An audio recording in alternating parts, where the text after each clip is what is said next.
बाबा बच्चों पर नाज करें, हम कुछ तो ऐसा काज करें।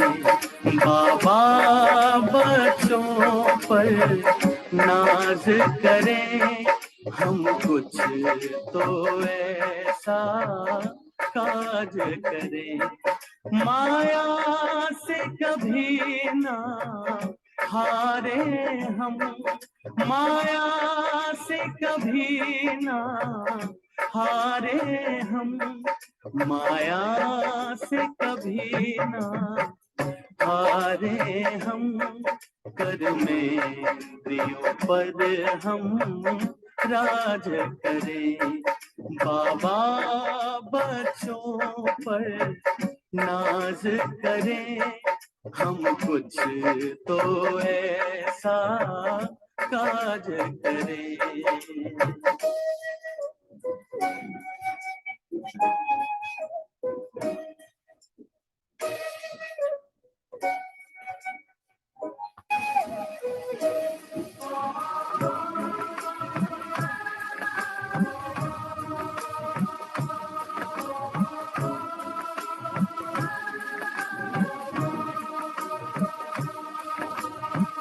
प्रभु खड़े हैं बाहें पसारे, आओ मीठे बच्चे प्यारे। प्रभु गोद में आके बैठो, तुम मेरे नैनों के तारे। बाबा के हीरे बच्चे बने, बाबा के हीरे बच्चे बने। फरिश्ते योगी सच्चे बने, जब हम पावन बन जाएंगे, तब बाबा सिर पर ताज करे। बाबा बच्चों पर नाज करें, हम कुछ तो ऐसा काज करें।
सामने वाले सब बैक करके सामने आ जाएगा।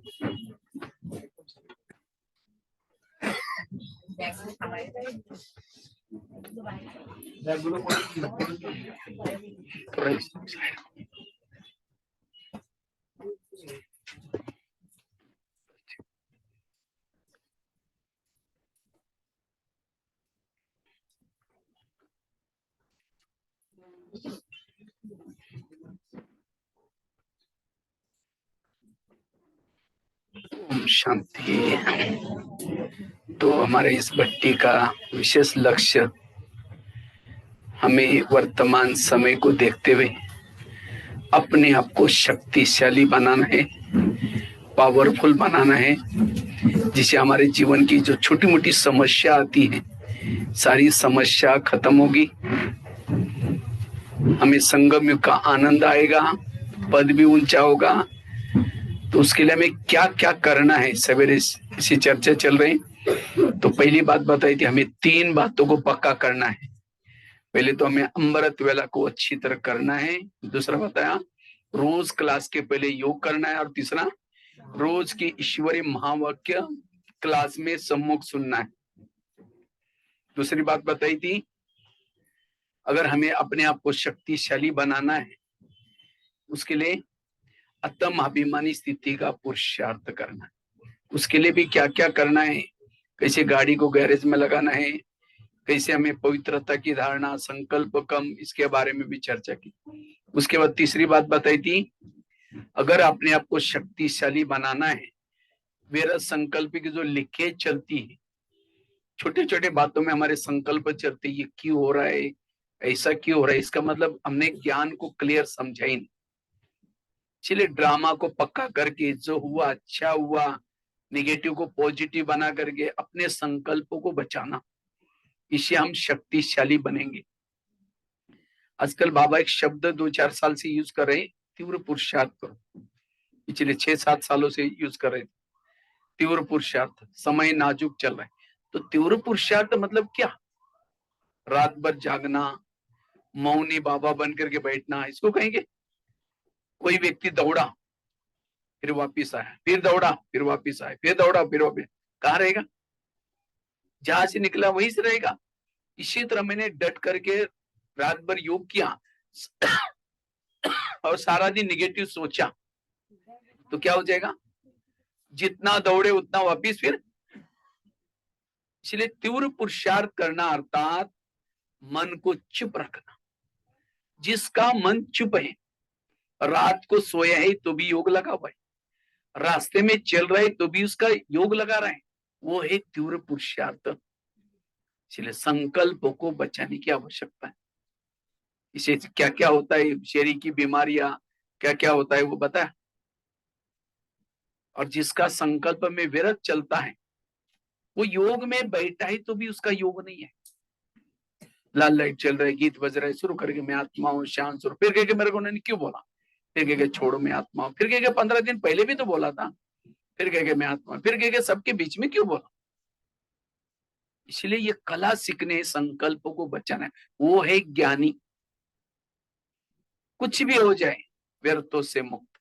अगर व्यर्थ सोचते हैं मतलब बाबा के ऊपर विश्वास नहीं, भगवान भी मेरी नैया पार करा सकता है, इसलिए मैं अपना खुद प्रबंध कर रहा हूं सोच के।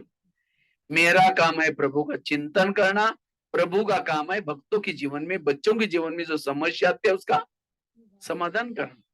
हम प्रभु का काम करना शुरू करते हैं, इसलिए व्यर्थों से मुक्त। और अब एक चौथा विषय है इसी संदर्भ में, अपने आप को शक्तिशाली बनाने के लिए स्वयं का परिवर्तन करो। स्वयं का परिवर्तन, क्योंकि हमारा लक्ष्य, हम यहाँ क्यों आए हैं? हम भविष्य के राजा बनने के लिए आए ना। तो राजा कौन कौन बनेगा? दोबारा एक बार हाथ खड़ा करेंगे सवेरे, शायद अच्छा सबको बनना है, लेकिन राजा किसको कहेंगे? हाँ, राजा मतलब ये नहीं कि रोज आया योग किया वो राजा नहीं। राजा अर्थात जिसका इंद्रियों पर शासन है। क्योंकि बाबा ने कभी राजा बनने के लिए ये फार्मूला नहीं दिया, जो मधुवन में रहते वो राजा बनेंगे, जिन्होंने मम्मा बाबा को देखा है वो राजा बनेंगे, जो बहुत सालों से ज्ञान में चलते वो राजा बनेंगे। राजा बनने का फार्मूला क्या है? जिन्होंने अपने इंद्रियों पर शासन किया वो क्या बनेंगे? राजा बनेंगे। तो राजा बनने के लिए और कोई पुरुषार्थ नहीं। ब्रह्मा बाबा ने ये मास हमें पूरी ब्रह्मा बाबा की स्मृति दिलाता है। ये मास क्यों हमें मनाते हैं? क्योंकि जितना बाबा की स्मृति करेंगे उतना हम समर्थ बन जाएंगे, बाप समान बन जाएंगे।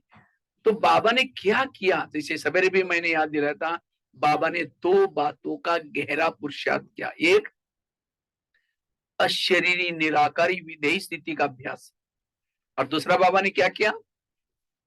बाबा ने अपने इंद्रियों पर शासन करने का पुरुषार्थ किया।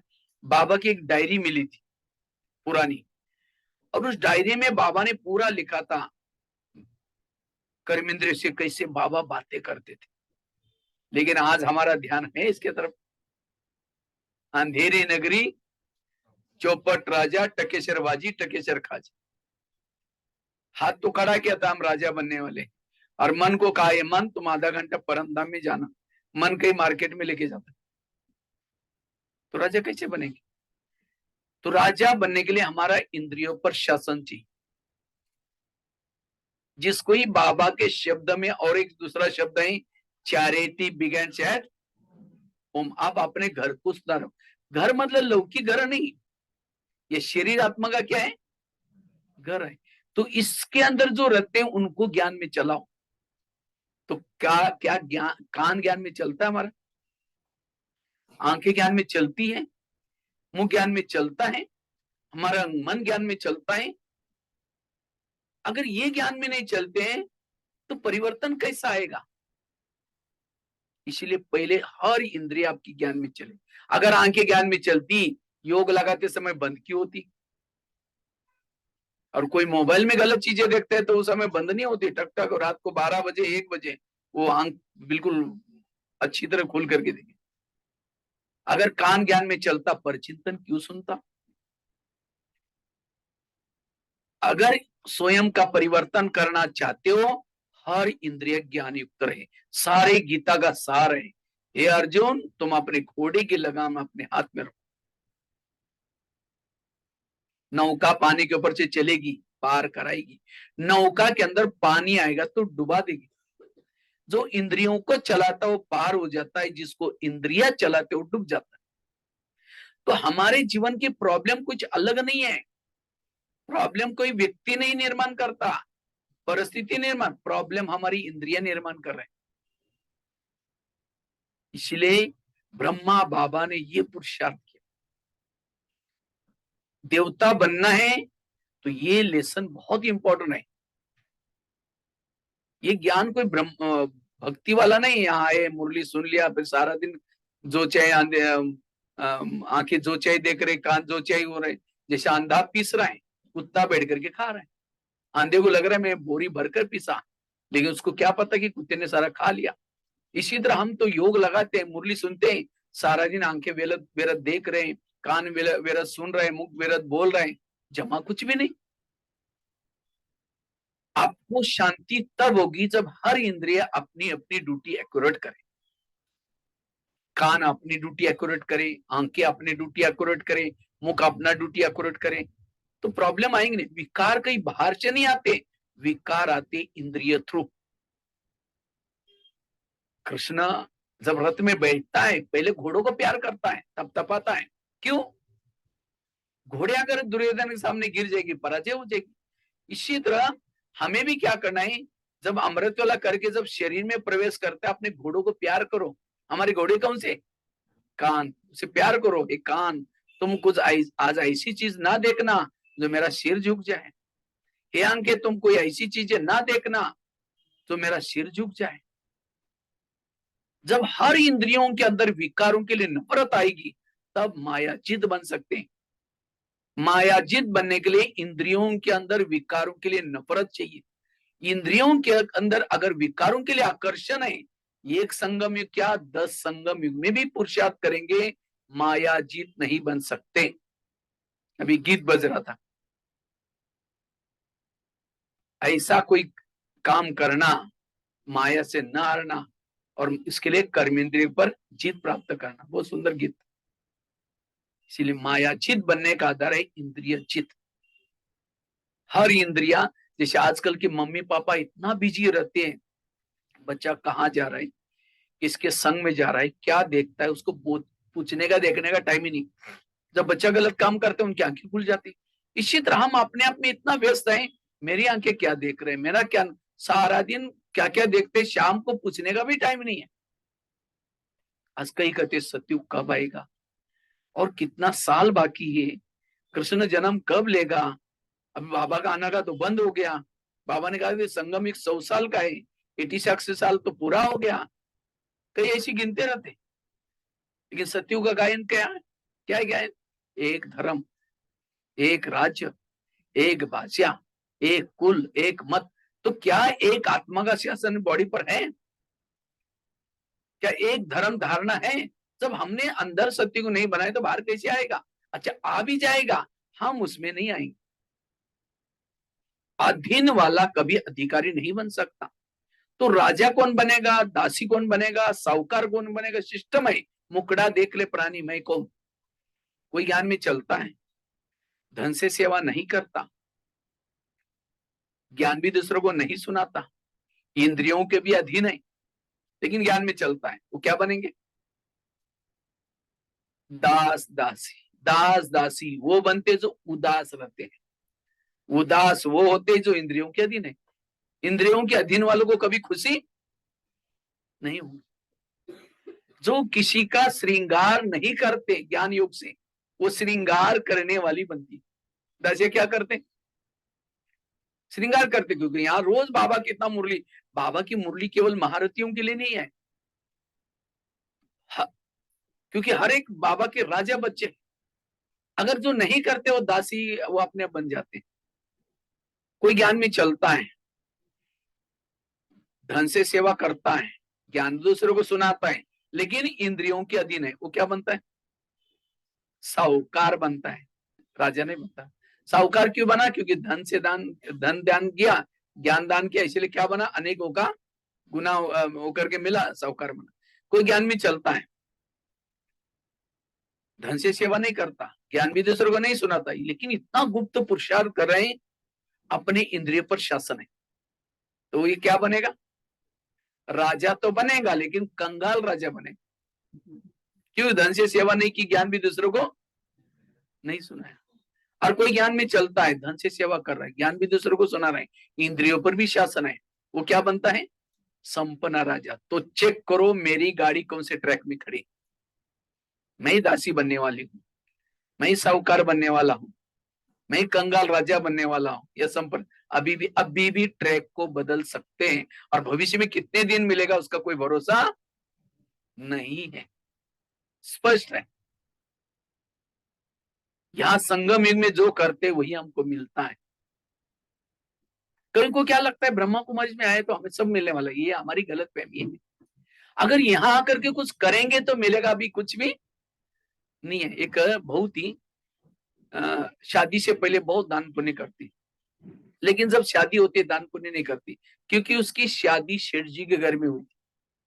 वो थे तो शेठ जी, लेकिन कंजूस थे, कभी दान पुण्य नहीं करते, बस कमाना है, शेठ जी बनना है। तो एक दिन ससुर, सास, बहू, पति, ये सारे महल के बाहर बैठे थे। इतने में एक सन्यासी आया, और सन्यासी ने कहा कि मुझे भिक्षा चाहिए।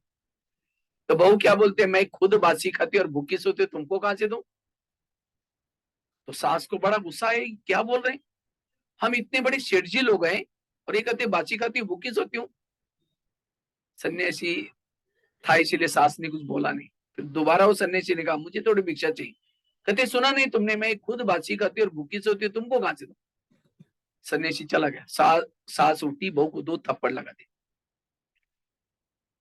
कहते तुमको कब बासी खिलाया? कहते मैं रोज बासी खाती हूँ।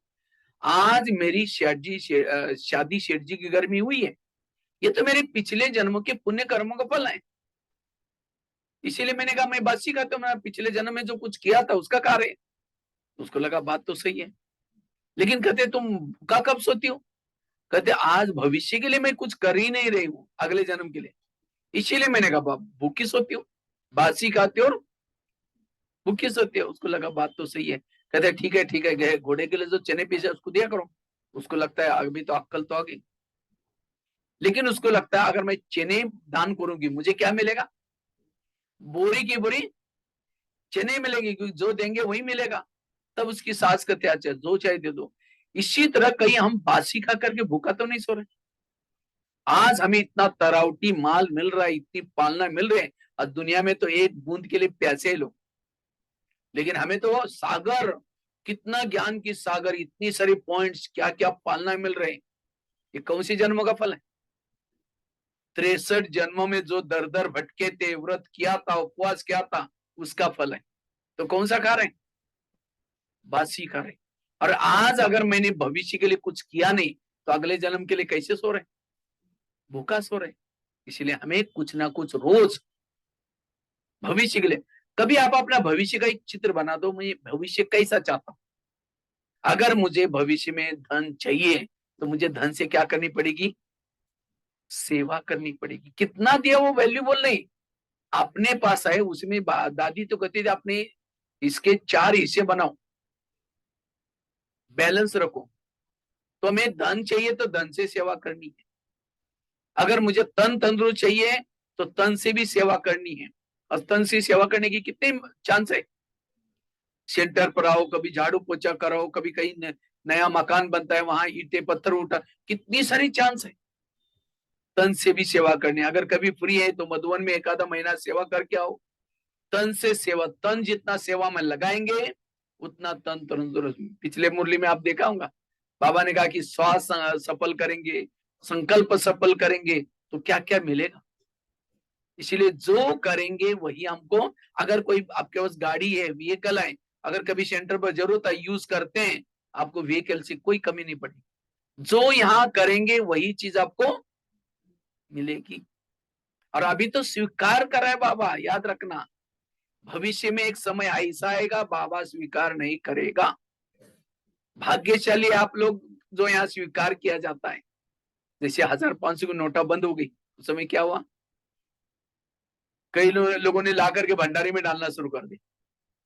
ले सकते थे 2-3 महीने का, कुछ गवर्नमेंट ने ये दिया था कि 2-3 महीना आप लेकर बैंक में बदल सकते, लेकर के बदल सकते थे। लेकिन मधुवन से डायरेक्शन क्या आया? कृपया 500 और 1000 की पुरानी नोटा कोई भी भंडारी में ना डाले करके डायरेक्शन आया था। और सभी भंडारी में लगा था। और पहले जब डालने के लिए बोला तो हाथ थर थर कांपता था, डालू ना डालू, 1000 के 500 के। और जब बंद हो गया तो डालना शुरू किया। इसी तरह एक समय ऐसा आएगा, धीरे धीरे आप बाबा की प्रत्यक्षता होती जा रहे हैं। देख रहे हैं ना, कहा भारत के राष्ट्रपति इतनी ऊंची पद वाले, आज देखो बाबा के बच्चा, पक्का बच्चा। ये सारे लोगों को हैरानी हो रही कि राष्ट्रपति भी ब्रह्मा कुमारी का रेगुलर स्टूडेंट है। धीरे धीरे आजकल इस साल में गीता के भगवान के ऊपर प्रवचन, मतलब कॉन्फ्रेंस हुई, लोगों को पता चल रहा है कि वास्तव में गीता का ज्ञान परमात्मा शिव दे रहे हैं। जब धीरे धीरे प्रत्यक्षता होगी, तब लोगों को पता चलेगा स्वयं गीता का भगवान इस धरती पर आया और इतना दिनों से ज्ञान अमृत पिला रहे हैं। तो लोग आएंगे, कहेंगे हमारा प्लॉट ले लो, हमारा बंगला ले लो, हमारे जमीन। मधुवन से डायरेक्शन आएगा, कृपा करके किसी का भी कुछ लेना नहीं है, क्योंकि बाबा को लेंगे तो देना भी तो पड़ेगा ना। इसीलिए जो करना अब हमें, इसलिए इस साल में बाबा की नई जो मुरली चली, सफल करो और सफलता मूर्त बनो। इसीलिए हमें हर प्रकार से क्या करना है? सफल करना है। जितना सफल करते तो हमारा सफल हो जाता है। वैसे तो हम बाबा को क्या दे रहे हैं? वो तो दाता है, वो तो हम अपने ही बैंक में रख रहे हैं। बाबा के सेवा में लगाना अर्थात भविष्य में अपने ही बैंक में जमा करना है। वो तो वही आपको कितना 1000 गुना करके देगा। इसीलिए राजा बनना है, दाता के संस्कार चाहिए, देवता के संस्कार चाहिए। तो जैसे भारत में अंग्रेज घुसे थे, कैसे घुसे थे? कैसे घुसे थे? विघन 3 प्रकार के, 4 प्रकार के। एक विघन है जिन लोगों के बीच में रहते हुए आपको तंग करेंगे, परेशान करेंगे, आपको डिस्टर्ब करेंगे, और उसे आपका समय वेस्ट हो जाता है, संकल्प विकल्प चलते, योग नहीं लगता। दूसरा विघन है पुराने संस्कार जागृत होंगे, उससे भी आपका टाइम वेस्ट होगा। तीसरा है विघन है कभी कभी सर्दी गर्मी, कभी कोई बीमारी, उससे भी आपके विघ्न पैदा होता है। और चौथा विघन है कर्मेंद्र के द्वारा आने वाला विघन। सबसे खतरनाक विघन है कर्मेंद्र के द्वारा आने वाला विघन। अगर कर्मेंद्र पर आपका कंट्रोल है तो आपस में कितना भी व्यक्ति आपको तंग करे, परेशान करे, आपको कोई डिस्टर्बेंस नहीं हो। अगर कर्मेंद्र पर जीत आए, संस्कार भी आपको कुछ नहीं करेंगे। कर्मेंद्र पर आपका कंट्रोल है तो प्रकृति का विघन भी कुछ नहीं करेगा। लेकिन सबसे खतरनाक विघन है इंद्रियों के द्वारा आने वाला विघन। जैसे भारत के बॉर्डर पर रहने वाला कोई दुश्मन से मिला हुआ है, देश की हालत क्या होगी। इसी तरह आज हमारी ही खुद की कर्मेंद्र अगर खुद को मार रहे, आत्मा को मार रहे हैं, ये बहुत बड़ा विघन है। इसीलिए पहले जमाने में राजा किस में रहते थे? किले में रहते थे, फोर्ट में रहते थे। और किले के कई दरवाजे रहते थे, कोई भी अंदर जाता था उसकी पूछताछ होती थी, कहाँ जा रहा है, क्यों जा रहा है। इसी तरह शरीर हमारा क्या है? एक किला है, फोर्ट है, और इसके कई दरवाजे, कान, मुंह, कांग। लेकिन इस दरवाजे में कोई रुकने टुकने वाला नहीं है, कोई भी बातें अंदर घुस रहे। और इसीलिए आज हमारे जीवन की प्रॉब्लम। इसीलिए हर इंद्रिय अगर अपनी अपनी ड्यूटी एक्यूरेट करते हैं, कोई भी प्रॉब्लम नहीं आएगा। जैसे प्रधानमंत्री दिल्ली में शांति में कब बैठेंगे? जब उसके पार्टी के सारे लोग अपनी अपनी ड्यूटी एक्यूरेट करेंगे। अगर एक भी कोई गलत काम करता, उनकी नींद टूट जाती। इसी तरह एक आंख ने अगर गलत देख लिया, सारी इंद्रियों में डिस्टरबेंस, आत्मा को शांति नहीं है, आत्मा को सुख नहीं। जैसे प्रधानमंत्री को कोई गाली देने वाला पत्र लिखता है, वो पत्र कहां जाएगा? पहले कहां जाता है? उसके पी के पास जाएगा, पी पढ़ेगा, क्या फालतू आदमी क्या लिखता है, इतना इतना अच्छा काम कर रहा है, क्या लिखता है करके फाड़ के फेंक दे। मना उसका पिए, उसका हित चाहिए। तो हमें कोई गाली देता है तो गाली कहां आते? हमारा पिए कौन है? कान। फटाफट कान आत्मा तक पहुंचाता है, देखो हमको गाली दी, हमको गाली दी, सारे इंद्रियों को डिस्टर्ब कर दिया। और सवेरे की 4 पेज की मुरली सुनी थी, उसका कान नहीं बोलता, आज बाबा ने ऐसे बोला, आज ऐसे बोला, वो निकाल लेता है। इसका मतलब कान मेरा हितैषी नहीं है। और जब तक ये इंद्रिया आपके हितैषी नहीं है, आप मायाजीत नहीं बन सकते। इसलिए ब्रह्मा बाबा ने क्या किया? अपने इंद्रियों को क्या बनाया? सहयोगी। इस युद्ध के मैदान में, युद्ध में विजय बनने के लिए इंद्रियों का सहयोग बड़ा जरूरी। कर्ण फेल क्यों हो गया? कर्ण असफल क्यों बना? उसको किसने धोखा दिया? उसके रथ ने धोखा दे दिया। इसी तरह कभी कभी हम ज्ञान योग में बड़े होशियार हैं, लेकिन हम धोखा क्यों खाते हैं? इंद्रिया धोखा देते हैं। इसलिए इनको ज्ञान में चलाओ, हर इंद्रिया ज्ञान युक्त चले काम करे। और इसीलिए हमें चेकिंग करना बड़ा जरूरी है। रोज रात को सवेरे 2 बार दरबार लगाने की जरूरत है। ये है सो परिवर्तन का आधार। इससे आपके संस्कार बदलेंगे, इसके आपके सब कुछ बदल जाएगा। अनुशासन, जिस आत्मा का शासन इस बॉडी पर है, वही दूसरे पर शासन कर सकता है। आज माता ही कहते मेरे बच्चे मानते ही नहीं। जिसकी इंद्रियां नहीं मानती, उसका कोई भी नहीं मानेगा। इसीलिए इंद्रियों पर शासन करना जरूरी है। सो राज्य अधिकारी, सो इस बाहर की जगत की दुनिया में शासन करने के लिए किसके पर शासन करो? इस दुनिया पर शासन करो। ये भी हमारी दुनिया है, इस दुनिया का ये सैंपल दुनिया है। जैसे इस दुनिया में कितने लोग हैं? 3 लोग हैं। शरीर में भी 3 लोग हैं। दुनिया में 950 करोड़ लोग रहते हैं, और शरीर में भी कितने लोग हैं? 950 करोड़ जीवाणु से बना हुआ शरीर है, सेल्स। दुनिया में 70% पानी है, शरीर में भी 70% पानी है। दुनिया 5 तत्वों की बनी है, शरीर भी। ये शरीर इस दुनिया का सैंपल है, और जो इसके ऊपर शासन करता है, सारे विश्व पर शासन कर सकता है। इसीलिए बाबा कहते हैं सो परिवर्तन से विश्व परिवर्तन, इसको बदलो। लेकिन आज हमारे इसके तरफ ध्यान नहीं है, और तब जाकर के हमारे जीवन में योग नहीं लगता। क्योंकि आंखें गलत देखेगी, कान गलत सुनेगा, योग में बैठेंगे वही याद आएगा, तो योग कैसा लगेगा? कई कहते सहन शक्ति नहीं, क्यों नहीं है? इंद्रिय पर जिसका शासन है, उसके अंदर कोई शक्तियां नहीं, कोई गुण नहीं होंगे। जिसका इंद्रिय पर शासन है, उसके इर्द गिर्द में गुण और शक्तियां रहती। और जिसका इंद्रिय पर शासन है, उसके इर्द गिर्द में आसुरी अवगुण, ईर्ष्या, घृणा, नफरत ये रही। इसलिए स्वराज्य अधिकारी का पुरुषार्थ, ये 100 परिवर्तन का आधार है। इसलिए अब हमें स्वयं को शक्तिशाली बनाना है, इस किले को मजबूत करो। जैसे बता रहे थे भारत में अंग्रेज घुसे थे, क्यों घुसे थे ना, पता है ना, हिस्ट्री पता है, स्कूल में पढ़ते थे। भारत में अंग्रेज क्यों आए थे? भारत में नवाबों का शासन था, बंगाल का नवाब, बिहार का नवाब, सूरत का नवाब। अंग्रेज आए, उन नवाबों के साथ दोस्ती की, और नवाबों के साथ दोस्ती करते करते क्या किया, दिल्ली के ऊपर अटैक किया, और भारत क्या हो गया, गुलाम हो गया।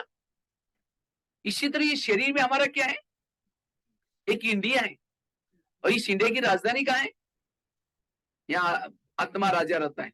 और इस शरीर रूपी इंडिया में कई नवाब है, कौन से, कान, मुंह, आंखें, ये सब कौन है, हर एक अपना अपना शासन है, कोई किसी का नहीं मानता है।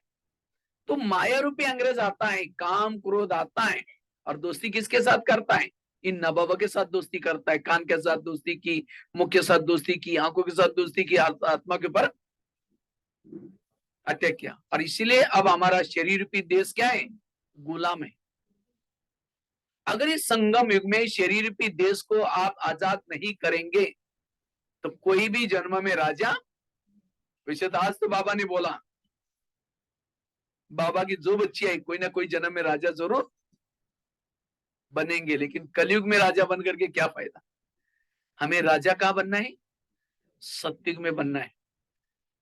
सत्युग की राजे उसको मिलती है जो इस ब्रह्मा कुमारी के ज्ञान में चला, और ज्ञान और योग के आधार से उसने इंद्रियों पर जीत प्राप्त किया, वो सत्युग का राजा।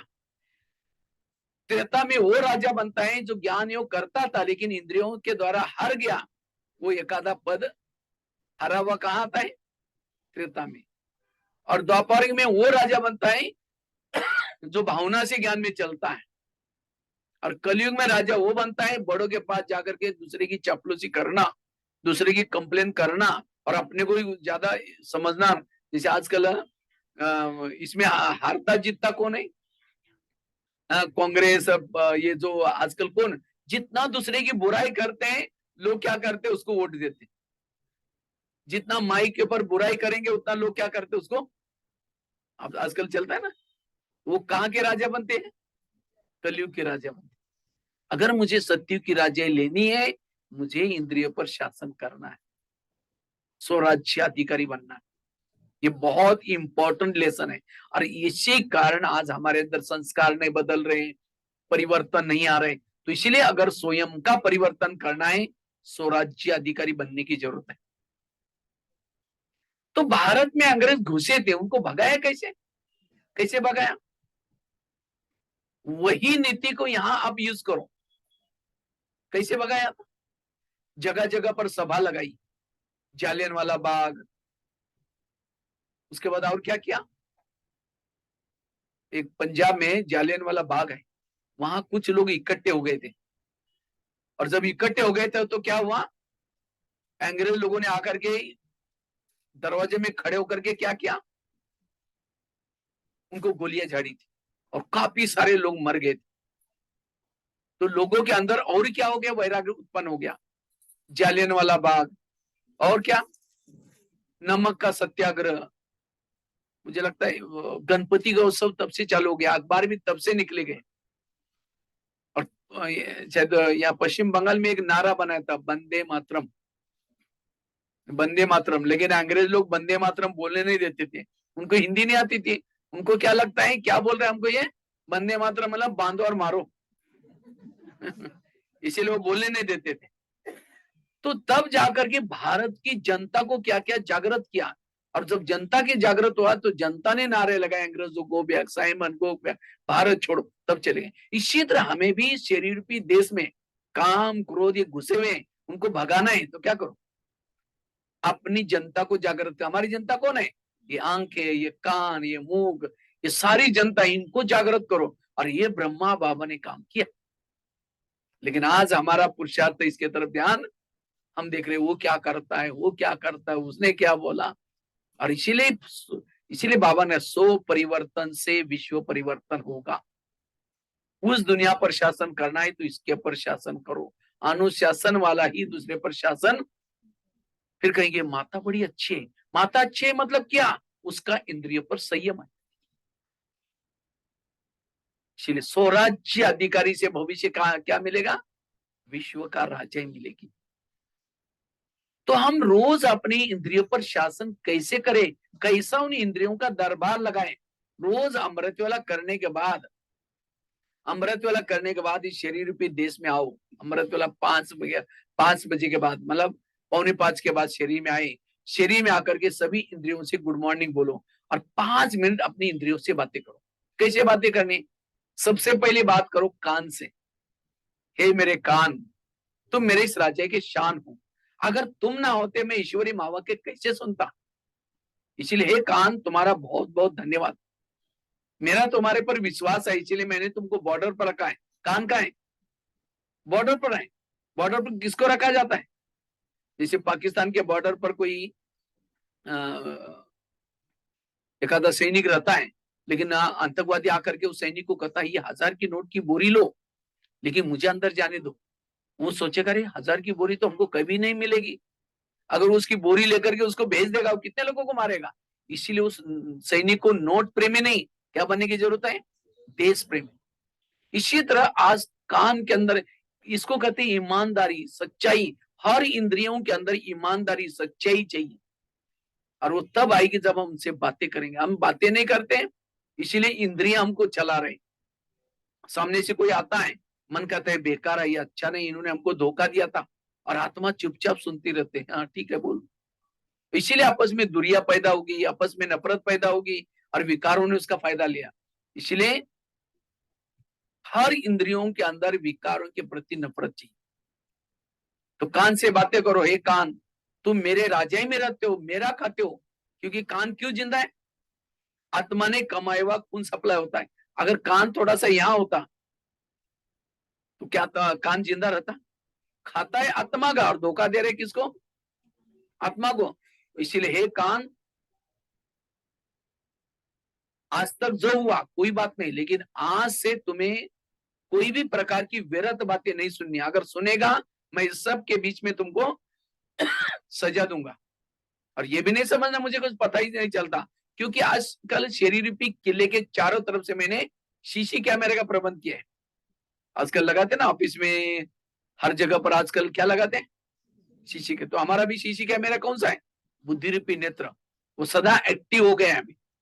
सब मुझे पता चलता है कौन आया, क्या देखा, क्या किया क्या। इसलिए हे बुद्धि, हे कान, तुम्हें आज से कोई भी प्रकार की व्यर्थ बातें नहीं सुननी। अगर सुनेगा, मैं रात को 10 बजे सोने के पहले दरबार लगाने वाला हूं। ये कब बोल रहे? सवेरे अमृत वेला, अमृत वेला के बाद। फिर आगे चलो मुख के पास। हे मुख, तुम भी मेरे इस राज्य के शान हो। अगर तुम ना होते मैं ईश्वरी महावाक्य कैसे औरों को सुनाता। तुम्हारे कारण मुझे बहुत दुआएं मिल रहे हैं, लेकिन कभी कभी तुम किसी का अपमान भी करते हो, इंसल्ट करते हो, जिससे मेरा आत्मा भाई मेरे से रुठ जाता है, मेरे से दुरिया बनाता है। क्या मैंने तुमको इसीलिए रखा? अगर तुम किसी का अपमान करोगे, मैं तुमको सजा दूंगा। आगे चलो आंखों के पास। ये अंकें, मुझे 84 जन्म में बहुत सारे अंकें मिली, लेकिन तुम्हारे जैसे भाग्यशाली अंकी कोई नहीं मिली, क्योंकि तुम्हारे द्वारा मैंने सत्यम शिवम सुंदरम को देखा है। देखा है ना मधुबन में, घंटों तक देखा है, जिसको देखने के लिए दुनिया की आंखें तरस रहे हैं। और तुमने तो उसको घंटों तक देखा है, खाते हुए देखा है, बोलते हुए देखा है, मुस्कुराते हुए देखा है। तो क्या प्रभु को देखने में तुम्हारा पेट नहीं भरा? अगर तुम व्यर्थ बातें देखेगा, मैं तुमको सजा दूंगा। आगे चलो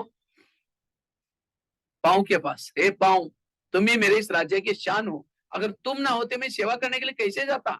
सेवा की मुख ने आदि दुआ किसको मिली?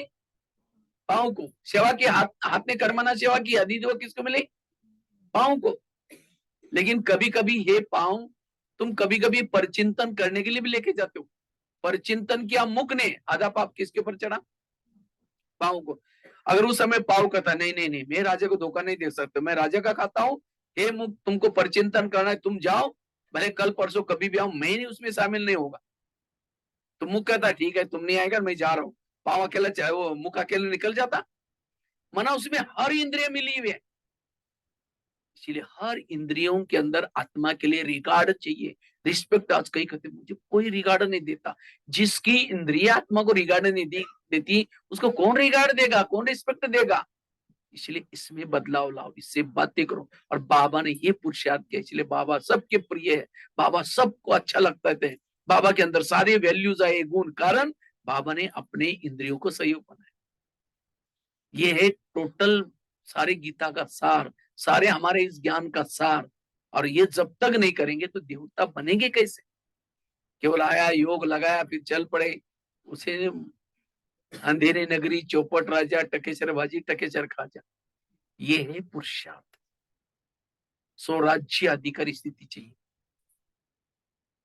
आगे चलो, मन के पास है, मन तुम मेरे इस राज्य की शान हो। अगर तुम ना होते मैं ज्ञान का मनन चिंतन कैसे करता? लेकिन कभी कभी तुम व्यर्थों का भी चिंतन करते हो। अगर व्यर्थों का चिंतन करेगा मैं तुमको सजा दूंगा। आगे चलो, बुद्धि के पास। हे बुद्धि, मैंने सभी इंद्रियों में से चुन करके तुमको मंत्री बनाया। और बुद्धि कौन सा मंत्री है? केंद्रीय मंत्री, गृह मंत्री है। क्यों गृह मंत्री है? क्योंकि मन में विचार आए कि चलो मुझे फिल्म देखने के लिए जाना है, तो मन की फाइल किसके पास जाती है? बुद्धि के पास। बुद्धि फिर निर्णय करेगी, हाँ ठीक है जाओ। अगर बुद्धि ने कहा जाओ, आंखें गई, पांव गया, मुख गया, सारी इंद्रिय गई। तो आज तक जो भी मेरे जीवन में पाप हुआ है उसका निमित्त कौन बना है? बुद्धि। अगर उस समय बुद्धि कहती नहीं नहीं मैं ये धोखा नहीं दे सकते राजू, मुझे ये निर्णय लेने ला, तो आज गलत काम होते नहीं। तो बुद्धि से कभी एकांत में ऐसे बात करो, हे बुद्धि, मैंने सभी इंद्रियों से चुन करके तुमको मंत्री बनाया और मुझे लगा कि तुम मेरा कारोबार अच्छा चलाएगा, और तुमने तो मेरे लिए धोखा दे दिया। क्या यही मेरे विश्वास का फायदा लिया? इसलिए हे बुद्धि, आज तक जो हुआ कोई बात नहीं, लेकिन आज से तुम्हें कोई भी प्रकार का श्रीमत के अलावा कोई भी प्रकार का गलत निर्णय नहीं लेना। अगर लेगा तो शाम के समय में फिर तुमको सजा दूंगा। इसको कहते हैं राज्य। ये है परिवर्तन का आधार। संगम युग का ये स्वराज्य वही भविष्य का राजा बनता है। लेकिन आज हमारे इंद्रिय प्रशासन है, और यही आज हमारे जीवन में सारी समस्याओं के कारण है। किसी से बनती नहीं, मेरे संस्कार जागृत होते हैं, सारी समस्या का मूल कारण है स्वयं को बदला नहीं। और इसलिए प्रॉब्लम्स है, अनुभव नहीं हो रहा है, ना शांति का ना सुख का। इसलिए स्वराज्य अधिकारी बनना। तो ये हो गया सवेरे का दरबार। फिर रात को सोने के पहले फिर दरबार लगाओ। कितना बजे? 10 बजे। और 10 बजे कोई ज्यादा टाइम की ये नहीं है, 10-15 मिनट अपने पूरा ओवरऑल दिनचर्या को सामने ला करके अपने हर इंद्रियों से पूछो। सबसे पहले बात करो कान से। कान, तुम्हारा सारा दिन का चार्ट कैसा रहा? तुम्हारा बहुत बहुत धन्यवाद। 7 बजे तुम्हारे द्वारा मैंने मुरली सुनी थी, इसलिए बहुत धन्यवाद। लेकिन 12-1 बजे को एक माता जी आई थी, किसी की निगेटिव बातें सुना रही थी, फलानी ऐसी है, वो ऐसे है, और तुमने बड़ा नजदीक जाकर उसको सुना था। और क्या हुआ? क्योंकि मैंने वो रिकॉर्डिंग में देखा। बताओ, तुमको मैंने सुनने के लिए मना किया था सवेरे, तो भी तुमने सुना, इसीलिए तुम्हारे लिए सजा। कौन सी सजा? मतलब कान को काट करके फेंकने की सजा नहीं देनी। कौन सी सजा दो? दोबारा मुरली सुनो। क्योंकि जिस कान में ज्ञान की कमी है वही परचिंतन सुनता है। अगर ज्ञान से भरपूर करो तो परचिंतन सुनेगा नहीं। ये अलौकिक सजा। आगे चलो, मुख के पास। मुख, तुम्हारा चार्ट कैसा रहा? समझो कान ने दरवाजा खोला, दुश्मन को अंदर कर लिया, तो कम से कम तुम्हारा दरवाजा बंद रखना चाहिए था। तुमने भी बोला हाँ बहन ऐसी, वो ऐसी करती है, तुमने भी सहयोग किया, वो दुश्मन और अंदर आ गया, इसीलिए तुम्हारे लिए सजा। तुमने अपनी ड्यूटी ठीक नहीं किया, तुम्हारे लिए सजा। कौन सी? कल के दिन तुम्हारा कारोबार बंद। मुख का मौन, मुख है मौन की, मौन है मुख की सजा। ये अलौकिक सजा, इसको कहते हैं राजा। स्वराज्य अधिकारी बनना। और जितना स्वराज्य अधिकारी बनेंगे तब आपके अंदर परिवर्तन आएगा, तब कहेंगे ये सचमुच। और तब बाबा को भी आप प्रत्यक्ष कर सकते हैं, आपके व्यवहार से, आपके चाल चलन से प्रत्यक्ष कर सकते हैं। इसलिए स्वराज्य अधिकारी का पुरुषार्थ। लेकिन राजा बनने की कुछ निशानी है। राजा किसको कहा जाता है? पहले जमाने में जो राजा होते थे, जिस राजा का शासन पूरा, जिस शहर में रहता है सबके ऊपर शासन होता है, उसको कहते हैं राजा। तो क्या आप लोगों ने हाथ खड़ा किया था हम राजा बनने वाले हैं, तो क्या इंद्रिय पर शासन है सबका? अगर अधीन है वो कभी अधिकारी नहीं बन सकता। राजा उसको कहे, अगर राजा को कोई कहना नहीं मानता, राजा उसको फांसी देता है, शिक्षा देता है। दूसरे राजा की नीचे नहीं, राजा दानी होता है, राजा के घर से कोई खाली नहीं जाता। तो आप इतना दान करते हैं? कुछ नहीं तो मनसा से दान को वाचा से करो।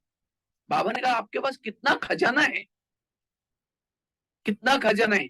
मनसा से भी किसी को बाबा, उस जो आत्मा है पड़ोसनी, उसको कल्याण करना। रोज पड़ोसनी घंटी बजा करके कहते हैं देवी आओ मुझे दर्शन दो।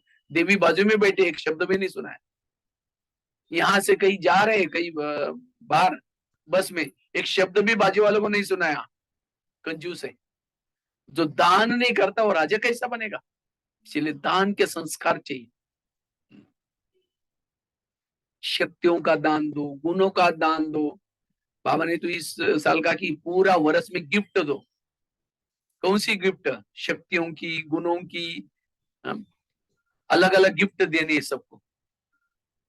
और तीसरी राजा की निशानी क्या है? राजा शिकार करता है। और राजा शिकार किसकी करता है? शेर की। तो आप लोगों ने हाथ खड़ा किया था हम राजा बनने वाले हैं, तो आप लोग शिकार करते हैं? शिकार मतलब अज्ञानी आत्माओं को ज्ञानी बनाना, करते हैं शिकार। और कलकत्ता में तो बहुत बड़ा जंगल ही है पूरा, बहुत सारे यहाँ शेर है। हाँ? कितनी सारे बड़े बड़े लोग हैं, कितनी शाही शिकार कर सकते हैं। कहीं भी जाकर के 2 मिनट के लिए बैठो, स्टेशन पर जाओ, कहीं ना कहीं जाओ, बहुत सारी पब्लिक बाहर से भी आते हैं, उनकी शिकार कर सकते हैं। लेकिन शिकार करने का क्या चाहिए? शौक चाहिए। कहीं कहते हैं भाई जी सुनते ही नहीं है। अगर नहीं सुनता, इसका मतलब आपके पास जो ज्ञान है उसके अंदर धार नहीं है। और ऐसी नहीं कि कोई चूहा को मार करके बोले मैंने शिकार करके आए। कोई राजा है चूहे को मार करके वो खद्दे पर लटका करके ढोल बजा करके मृदंग निकाल रहे हैं। लोग घर से देखेगा अरे ये तो चूहा मार के कौन सी बहादुरी की। राजा उसको कहेंगे जो शेर की शिकार कर रहा। चूहा मतलब कोई 2-4 दिन के बाद मरने वाले बुढ़िया को ज्ञान सुनाया, वो चूहा बिली हो गया। एक को सुनाने के बाद उसके साथ और 10 लोग ज्ञान में आए, वो है शेर की शिकार करना। अगर नहीं सुनता, लेकिन याद रखना शेर की शिकार बड़ी सावधानी से की जाती है। नहीं तो कई बार अखबार में आता है कोई शिकार करने के लिए गया था और शेर ने उसको फाड़ कर रख दिया। इसीलिए कईयों को नशा चढ़ते जाकर के सुनाएंगे। आजकल हम ब्रह्मा कुमारी में जाते हैं, बहुत अच्छा है वहां, भगवान आया है, ज्ञान सुना रहे, सत्युग आ रहे हैं। कहते अच्छा अभी फंस गए क्या? वहां पवित्रता का पालन करते हैं, ब्रह्मचर्य का पालन करते हैं, बाहर का खाना नहीं खाते, फैशन नहीं करते, टीवी नहीं देखते। कोई लाइफ है क्या? ओम शांति, खुद ही आना बंद किया। गए थे उस दूसरे की शिकार करने के लिए, खुद ही मर गया है? इसीलिए पहले खुद पक्के बनो। इसीलिए शिकार करने के लिए क्या लेके जाते हैं? ढाल लेके जाते, तलवार लेके जाते, कई अस्त्र शस्त्र। इसी तरह आप किसी को सुनाने के लिए जा रहे हैं, तो उसी समय आपको ये नॉलेज पूरा चाहिए। अगर कोई नहीं सुनता तो क्या समझो, ढाल को सामने लो, ड्रामा की ढाल, कि हमारे कुल का नहीं, कुल का नहीं, कुल का नहीं करके वापिस अपने आप को बचा के वापिस आ जाओ। इसीलिए शिकार करने का शौक चाहिए। महीने में एक को बीके जरूर बनाओ। अगर कोई नहीं सुनता तो आप कम से कम शिकार को ला करके जाली में तो फंसाओ। सेंटर क्या है? शिकार को मारने का ये जाली बना कर रखी, तो कम से कम उसको मीठा मीठा बोल करके बहनों के हवाले करो, मारने का काम बहने करेंगे। लेकिन जिसने यहां तक लाया आधी दुआ किसको मिलेगी? उसको मिलेगी। इसलिए मैं शिकार करने का मुझे तो बड़ा शौक है। मैं तो भारत के कोने कोने में जाता ही रहता। अभी जस्ट तमिलनाडु क्या है, उससे पहले नेपाल गया था। चलता ही रहता है पूरा इंडिया में। और कई कहते छुट्टी नहीं मिलती हमको। कितना आपको तो 2-4 बच्चों के खाना बनाते हैं, हम तो कितने लोगों का कितनी बड़ी जिम्मेवार है। लेकिन जाना है, बाबा का श्रीमत पर बाबा सारा देख लेगा। जाते रहते, कहा जेल में, स्कूल में, कहीं ना कहीं तो एक एक टूर में करीबन 10-15 शेर मिल ही जाते। ट्रेनों में इधर उधर कहीं ना कहीं मिल जाते। शिकार करने का शौक चाहिए, तब राजा बनेंगे। तो चेक करो आज तक मैंने कितने लोगों को ज्ञान में चलाया है। अगर मैंने प्रजा ही नहीं बनाएगी तो मैं राज्य किसके ऊपर करूंगा। इसीलिए मैं हर महीने में एक को पक्का बिके, महीने में एक शिकार करो तो 12 महीने का कितना हो जाएगी 12। इसीलिए हर एक को अभी शिकार करना है इस साल में, और उसको पालना करके फिर मधुबन में कान पकड़ के लेके आओ, फिर देख लूंगा 12 नगर वालों ने किसने किसने शिकार की। ठीक है, हाँ वहां जाकर के मिलाएंगे। तो शिकार जरूर करना है, एक नहीं सुनता छोड़ो उसको, दूसरा पकड़ो, लेकिन शिकार जरूर करना है। चौथी राजे की निशानी क्या होती है। पहले होता है राजा जिस शहर में रहता है सब उसका कहना मानते हैं, अर्थात जिस शहर में रहते हैं हमारी सारी इंद्रिय हमारा कहना माने, वो है राजा। दूसरी राजे की निशानी क्या बताई, जो दान करता हुआ है राजा। तीसरे संस्कार, जो शिकार करता वो राजा। चौथा, राजा उसको कहा जाता है, फलों का राजा किसको बोलते हैं, आम को। क्यों आम को ही क्यों बोलते हैं, वैसे तो फलों का राजा नारियल को बोलना चाहिए, लेकिन आम को बोलते हैं, नारियल को नहीं बोलते। क्योंकि जब उद्घाटन करते किसको तोड़ते हैं, नारियल को। जब देवी को प्रसन्न करना है किसको तोड़ते हैं, नारियल को। लेकिन नारियल राजा नहीं बना, राजा बना आम, क्योंकि आम के साथ सबका प्यार है। निशानी क्या है, जब आम का सीजन आता है मुंह में लेके चूसते रहेंगे, डालते रहेंगे निकालते रहेंगे, डालते रहेंगे निकालते रहेंगे, फेंकने हुए दिल नहीं करेगा, ये प्यार करे उसे। और सूखा नारियल लेके चूसो, 32 दांत है वो भी टूटेगा, मिलेगा कुछ भी नहीं। अर्थात राजा बनने के लिए सबके प्यारे बनो। अगर आपको देकर के कोई किनारा करता है, रास्ता काट करके दूसरी तरफ जाता है, आप राजा नहीं बनेंगे, सीधी बात है। फिर हम दूसरों को दोषी, ये इसके अंदर ही बुराई है, मैं तो ठीक हूँ। आईना कभी नहीं कहता कि मैं, आईना सबको जैसा है वैसा दिखाता है। इसलिए अगर मेरे से कोई रुक जाता है कोई, इसका मतलब कमी मेरे अंदर है। इसलिए, और फलों का राजा आम को ही क्यों बोला, क्योंकि आम ऊपर से नरम होता है और अंदर से उसकी गुठली सख्त होती है, और नारियल कैसा होता है, ऊपर से कड़क होता है और अंदर से नरम होता है। तो राजा बनने वाला ऊपर से नम्रचित है, निर्माण है उसके व्यवहार में, सबके साथ में, और अपने नियम संयम के लिए वो कड़क है, वो है राजा। और नारियल क्वालिटी वाला कैसा होगा, ऊपर से कहेगा मैं जैसा कहता हूं वो करो, ये करो, ऐसा करो, खुद कुछ नहीं करेगा, दूसरों को ऑर्डर करेगा, खुद अमृत वाला भी नहीं करेगा, खुद कुछ नहीं करेगा। ऐसे लोगों को लोग हाँ जी जरूर करेंगे, जरूर, पीछे मुके हमको पता आप कैसे जाओ पर। इसीलिए राजा बनने के लिए पंडित नहीं बनो, आचार्य बनो। आचार्य मतलब आचरण में लाने वाला, पहले खुद करता है फिर बाद में कहता है। ब्रह्मा बाबा पहले करते थे बाद में कहते थे। इसलिए हमें आचार्य बनना है, पंडित नहीं बनना। और फलों का राजा आम को ही क्यों बोला, जब कोई थक जाता है धूप में, परेशान हो जाता है, कहाँ के सोता है, आम के नीचे अगर सोएगा उसकी सारी थकान मिट जाएगी, रिफ्रेश होकर के उठ जाएगा। अगर कोई गलती से नारियल के नीचे जाकर सोएगा तो छाया तो छोड़ो, और ही नारियल टूट करके उसका सिर भी तोड़ देगा उसका सोने वाला। और कब वो टूट जाता है नारियल, या उसका जो पत्ते होते हैं कब गिरता है कोई भरोसा नहीं है। क्योंकि मेरे रूम के सामने नारियल भी है, आम का भी पेड़ है, तो देखता रहता हूँ। कभी कभी मैं अचानक, वो नीचे है पत्रा है, अचानक जोर से उसका गिर जाता है पत्रे का, इतना जोर से आवाज आती है, मैं जाकर बाहर देखता हूँ कुछ हुआ क्या, देखा तो नारियल का वो गिर। तो कहने का मतलब, अगर दुनिया से कोई थक करके परेशान होकर के कोई आपके पास आया, तो आपने उसके रोते हुए आया था, आपकी बातें सुन करके खुश हो गया, समस्या लेके आया था समाधान करके गया, वो है राजा। लेकिन कई कई बीके ऐसे भी होते हैं, समस्या लेके आया था, परेशान लेके आया था, और यहाँ की उल्टी सुल्टी बात करके उसका टाइम वेस्ट करके दिमाग खराब करके, कई ऐसे भी बीके होते हैं, वो कभी राजा नहीं बन सकता। इसलिए राजा बनने के लिए दूसरे के दुख आरो, दूसरों को सुख दो, छाया दो, वो है राजा। और फलों का राजा आम को क्यों बोला, जब आम फल लगता है तो नीचे झुकता है, और नारियल और ऊपर जाता है।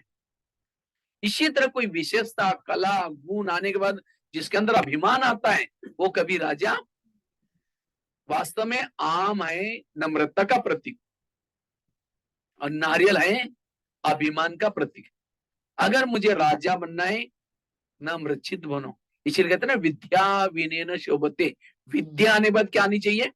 विनम्रता आनी चाहिए। इसलिए राजा बनने के लिए विनम्रचित बनने की जरूरत है, नम्रचित बनने की जरूरत है। नम्रता जिसने धारण की वो कभी भी मरता नहीं है, न मरता, वो कभी भी मरता नहीं, अमर बन जाता है।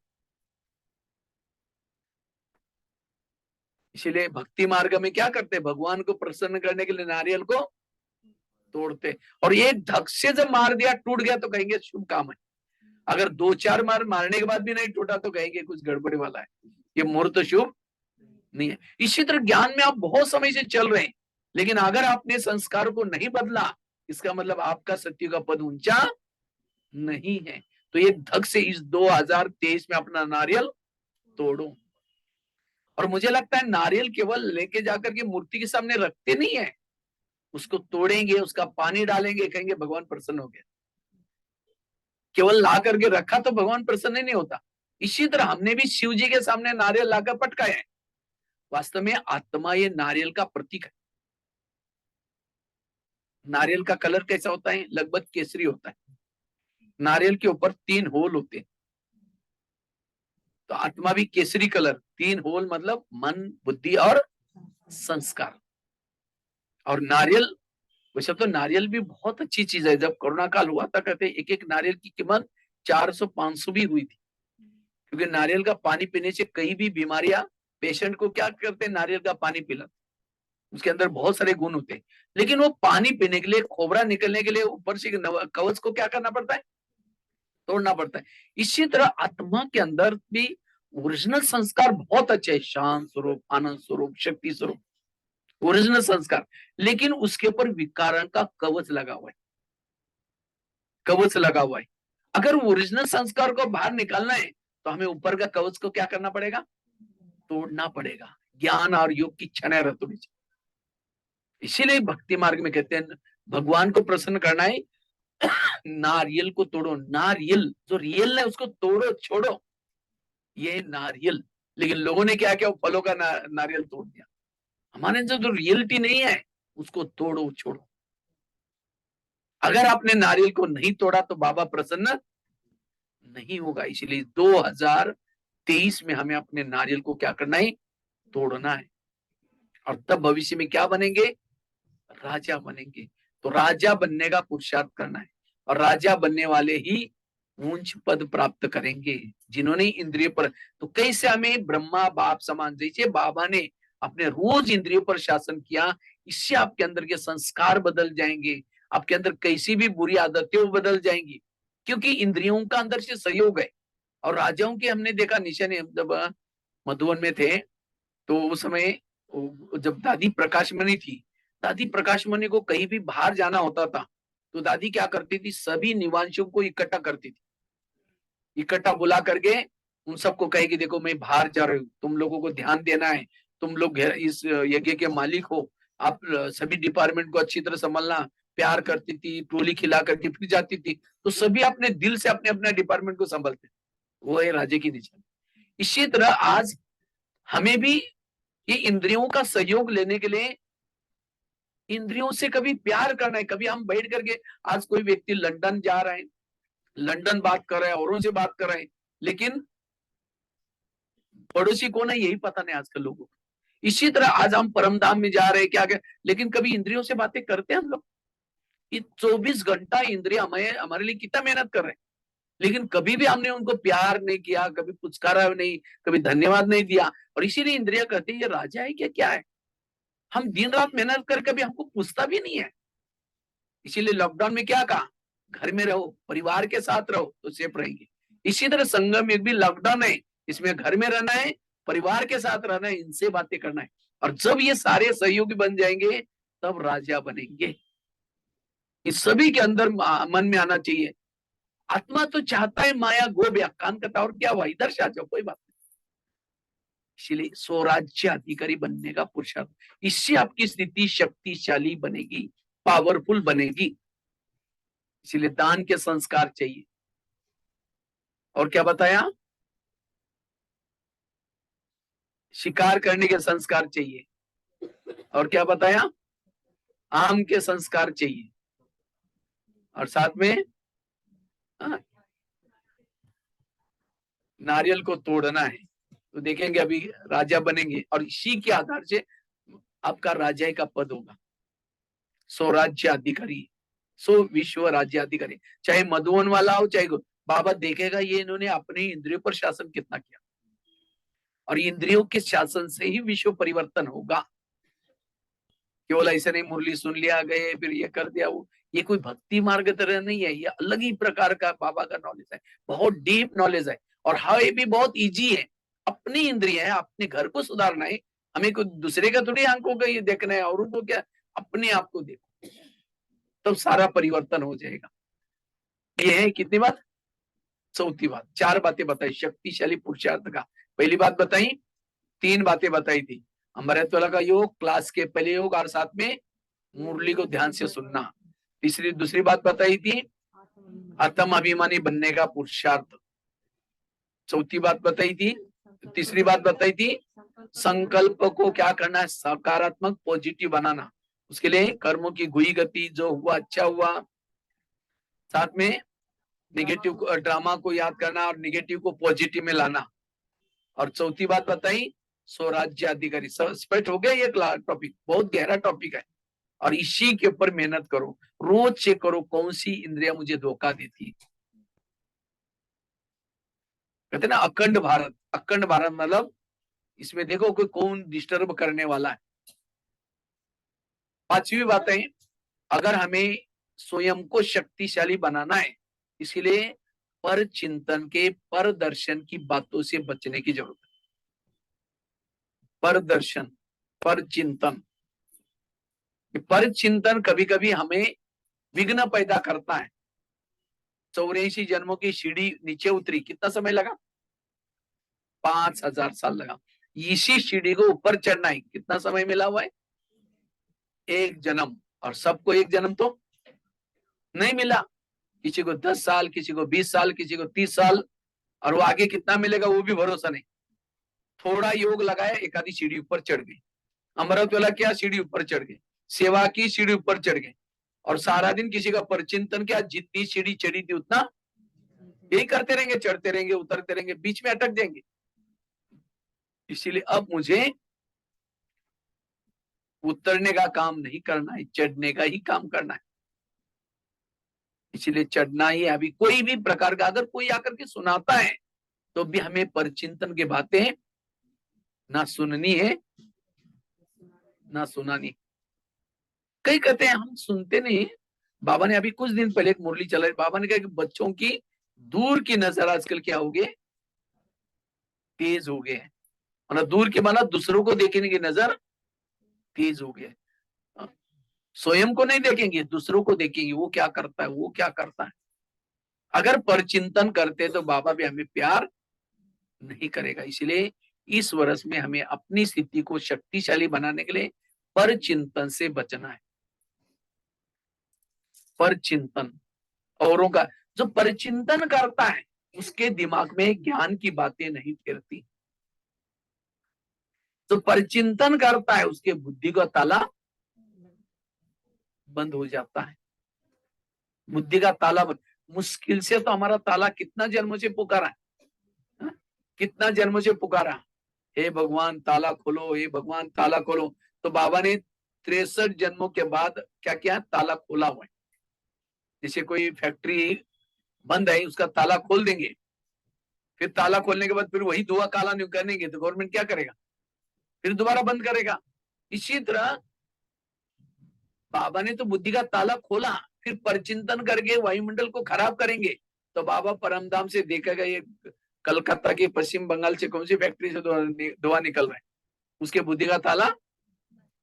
और जब बुद्धि का ताला बंद हो जाएगा ना परमधाम दिखाई पड़ेगा ना परमात्मा दिखाई पड़ेगा। इसलिए कई कहते हैं पता नहीं मेरा मन चिंतन चलता नहीं, मेरे बुद्धि में कोई ज्ञान का चिंतन चल रहा है, क्यों? बुद्धि को ताला लगे। इसलिए क्यों लगा? क्योंकि पर चिंतन किया। इसीलिए अब मुझे किसी का भी दोष देखना नहीं, किसी की भी निगेटिव बातें ना देखना, ना किसी की सुनना।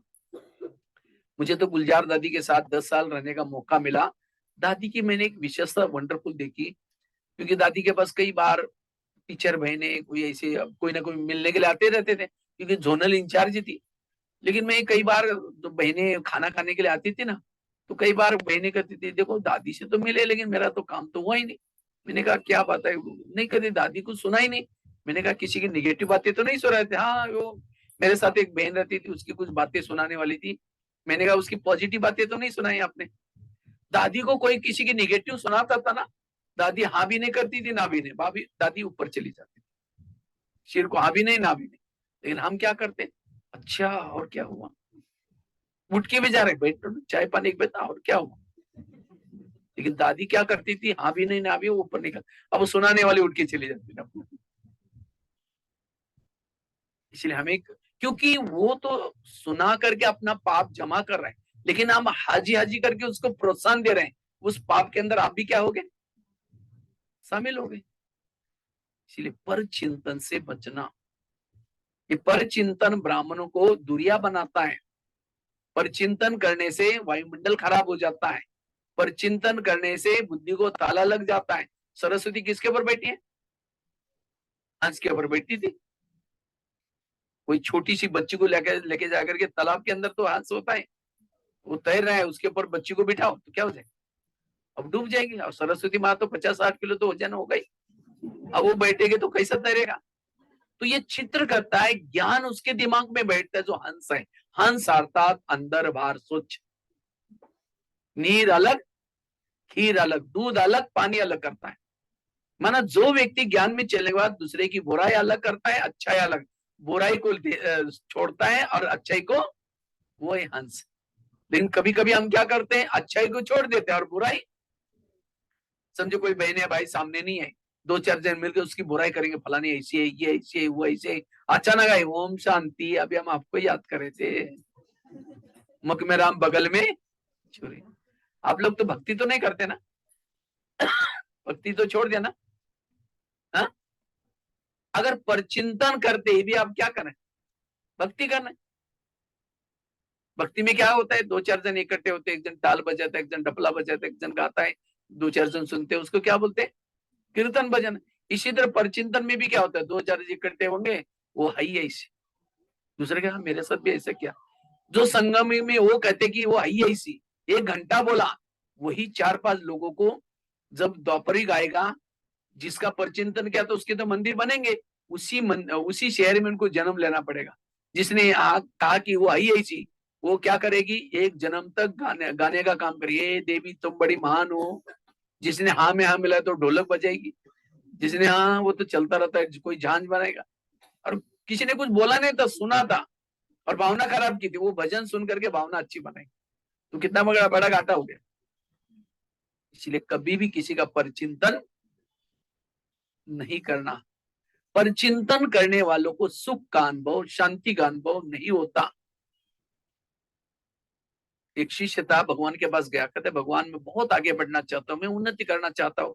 भगवान ने कहा ठीक है, मैं इसके लिए तुम्हें वरदान देता हूँ, साथ में 2 थैले देता हूँ। भगवान ने कहा एक थैले को तुम पीठ के पीछे रखना और दूसरे थैले को क्या करना? आगे रखना। और भगवान ने कहा जो पीठ के पीछे थैला है, तुम्हारे आस पास पड़ोस में जो भी लोग रहते हैं, उन सभी के अंदर जो दोष है, बुराई है, उसकी चिटकियां बना करके मैंने उस थैले के अंदर डाला है। लेकिन उस थैले को बांध करके पीछे रखना, देखना नहीं किसी के बारे में, उसके बारे में किसी को सुनाना नहीं। और आगे वाला जो थैला है, भगवान ने कहा तुम्हारे अंदर जो दोष है, वो दोषों की चिटकी बनाकर डालिए। लेकिन भगवान ने कहा जो आगे वाला थैले को खुला रखना, जब भी आपको टाइम मिलता है हाथ डालना, देखना मेरे अंदर क्या दोष है, उसको परिवर्तन करना, तुम्हें जो चाहिए सब मिलेगा, जाओ मेरा वरदान है।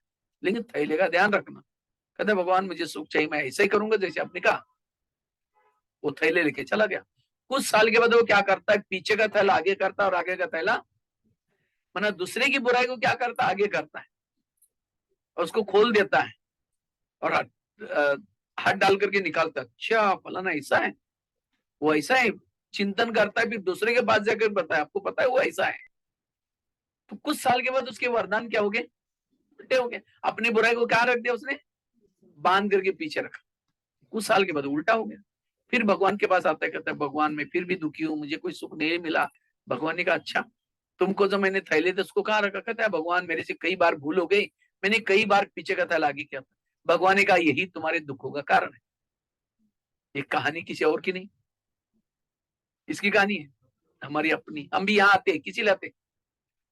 थोड़ा सुख मिल जाए, शांति मिल जाए। बाबा कहता ठीक है बच्चे, मैं तुम्हें वरदान देता हूँ, साथ में 2 थैले देता हूँ। दूसरे की बुराई का कहाँ रखना?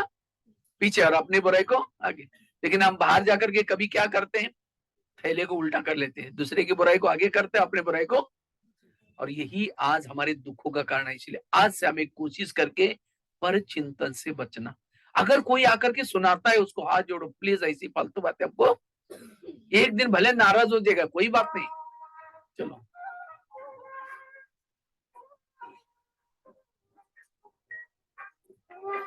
योगी बनो, ज्ञानी बनो, योगी जीवन है प्यारा।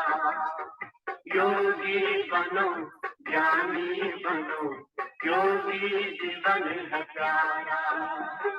काम क्रोध मत लोभ मोह वश, आज है सब मोहता। योग लगा कर पाप मिटा ले, स्वर्ग सजा ले तू आज। काम क्रोध मत लोभ मोह वश, आज है सब मोहताज। योग लगा कर पाप मिटा ले, स्वर्ग सजा ले तू आज। जन्म जन्म की प्यास बुझा ले, पावन बन कर आ। योगी बनो, ज्ञानी बनो, योगी जीवन है प्यारा।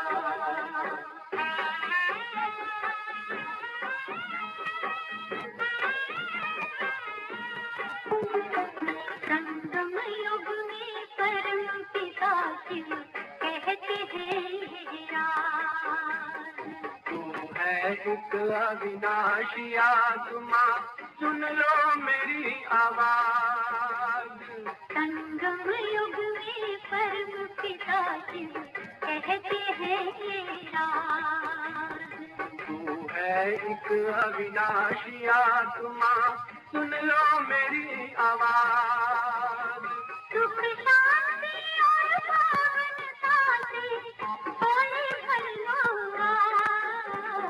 योगी बनो, ज्ञानी बनो, योगी जीवन है प्यारा।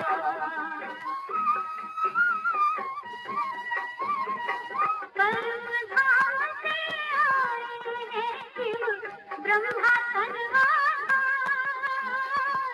मुक्ति और जीवन मुक्ति का जन्म सिद्ध अधिकार।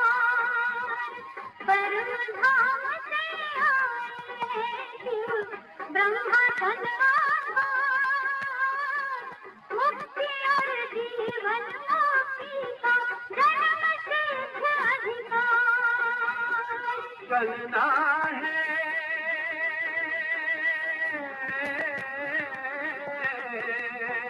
चलना है घर वापस अब तो, यही ज्ञान का सार। योगी बनो, ज्ञानी बनो, योगी जीवन है प्यारा। योगी जीवन है प्यारा, योगी जीवन है प्यारा।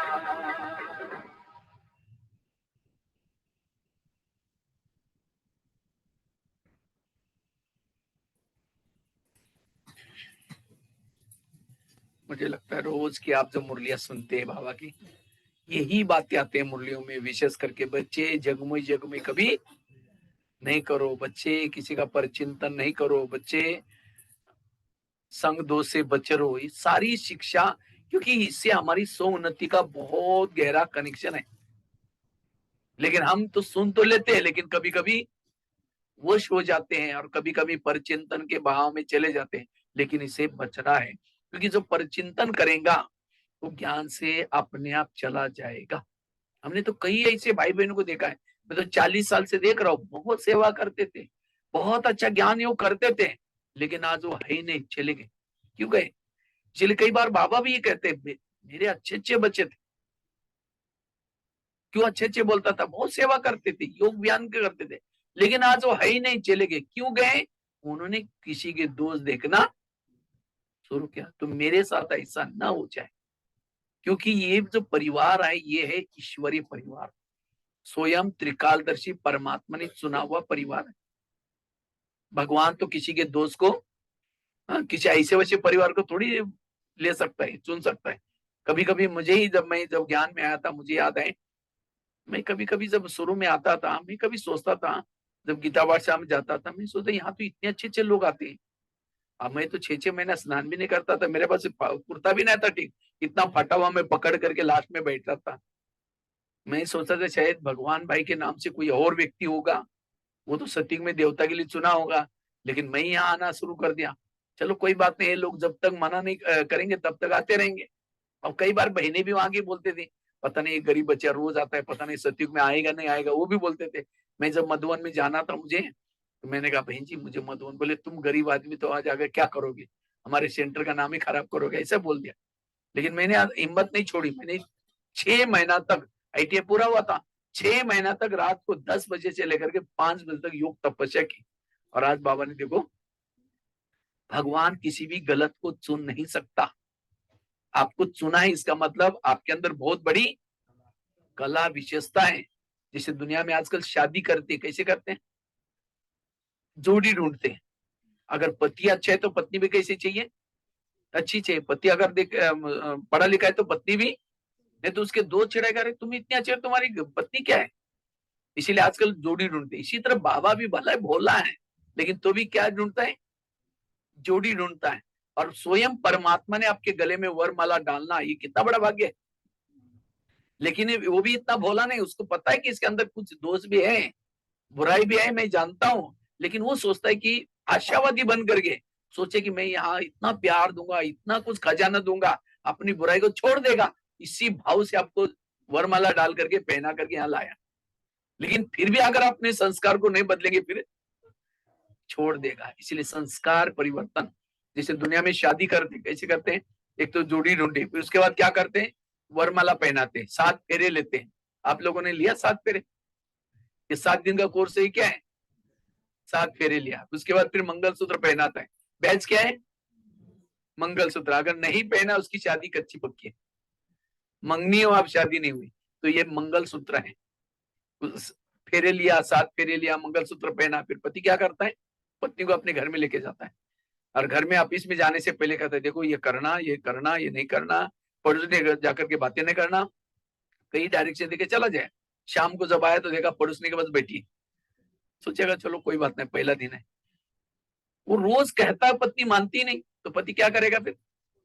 कहेगा तुम अपने घर में ठीक, हम अपने, जिसको दुनिया में कहते हैं डाइवर्स हो गए। इसी तरह बाबा भी क्या करेगा? बाबा भी रोज परम धाम से आता है। मुरली क्या है? पति का कहना, आज ये करना, ये नहीं करना, ये करना, ये पति का डायरेक्शन है। लेकिन हम क्या करते हैं? जो बोला था वो करते ही नहीं। कब तक? आखिर एक दिन आएगा डाइवर्स में। आज कई ज्ञान में चलते चलते चले गए। क्यों गए? क्योंकि उन्होंने कहना, कारण तो कुछ भी बनेगा, सेंटर घर से दूर होगा या कुछ मेन कारण बाबा ने उसको क्या किया यहाँ से। तो इतना सुंदर पति, मुझे लगता है दुनिया में 84 जन्म में जो पति मिले, सबसे महत्व का पति शिव बाबा। इतना बड़ा धनवान, सारे सृष्टि का मालिक, वो आपका पति बना हुआ है। सबसे विश्व में सबसे सुंदर कौन है? शिव बाबा। सबसे धनवान, और वो खाता भी नहीं कुछ। कहीं दुनिया वाला पति शराब भी पिए के आएगा, फिर बटुआ भी छीन लेगा, इतना चावल खाएगा, तो थप्पड़ भी मार देगा। ये कभी मारता है थप्पड़? और ये रोज बिठा करके तुम कितनी अच्छी हो, तुम बहुत अच्छी हो, कितना प्यार करता है। तो ऐसे पति को कभी भी नहीं छोड़ना। कई बार हम क्यों छोड़ते हैं? क्योंकि हम कभी ब्राह्मणों को देखते हैं, किसी को दूसरों को देखते हैं। अब पत्नी, अगर पति अच्छा है तो क्या बोलते हैं? मेरा पति तो अच्छा नहीं, बुढ़िया कभी मर जाएगी सास, मेरा ही राज्य होगा। इसलिए एडजस्ट होकर के चलते रहते हैं। इसलिए हमें भी ब्राह्मणों के साथ एडजस्ट करके चलना है। पति तो अच्छा है ना, इसलिए। नहीं तो बाबा को डाइवर्स दिया मतलब क्या हो जाएगा? सत्यु का डाइवर्स, वर्षे का डाइवर्स, सारा डाइवर्स हो गया, कितनी बड़ी मिल्कियत खत्म हो जाएगी। इसलिए ऐसे बाबा को कभी भी छोड़ना नहीं, और कभी भी किसी का परचिंतन, अगर परचिंतन करेंगे तो चले जाएंगे। इसलिए बाबा कहते बच्चे जगमई जगमई नहीं करो। अगर कोई निगेटिव बातें सुनाता है, कोई सेंटर की, कोई बहनों की, किसी की, ऐसे का संग कभी नहीं करना, तब शक्तिशाली बन जाएंगे। नहीं तो जिसका परचिंतन करेंगे उसके लिए आपकी भावना खराब हो जाएगी, वृत्ति खराब हो जाएगी, तब ये ज्ञान बुद्धि में नहीं बैठेगा। एक सत्संग चलता था, बहुत सारे लोग आते थे। तो एक दिन एक शिष्य ने कहा, गुरुजी मुझे एक वरदान चाहिए। तो गुरुजी ने कहा, क्या वरदान चाहिए? कहते मेरे बारे में सबके दिल में क्या चलता मैं जानना चाहता हूँ। तो गुरुजी ने कहा, ठीक है, उसके लिए मैं तुम्हें वरदान देता हूँ, साथ में एक छड़ी देता हूँ। छड़ी मतलब मांत्रिक डंडा। और कहा कि जब भी किसी के दिल में तुम्हें क्या चलता हो जानना है, उस मांत्रिक डंडे को अपने दिल पर रखा लगा देना, और उस व्यक्ति का नाम लेना, तुम्हें पता चलेगा उसके दिल में तुम्हारे बारे में क्या चलता है।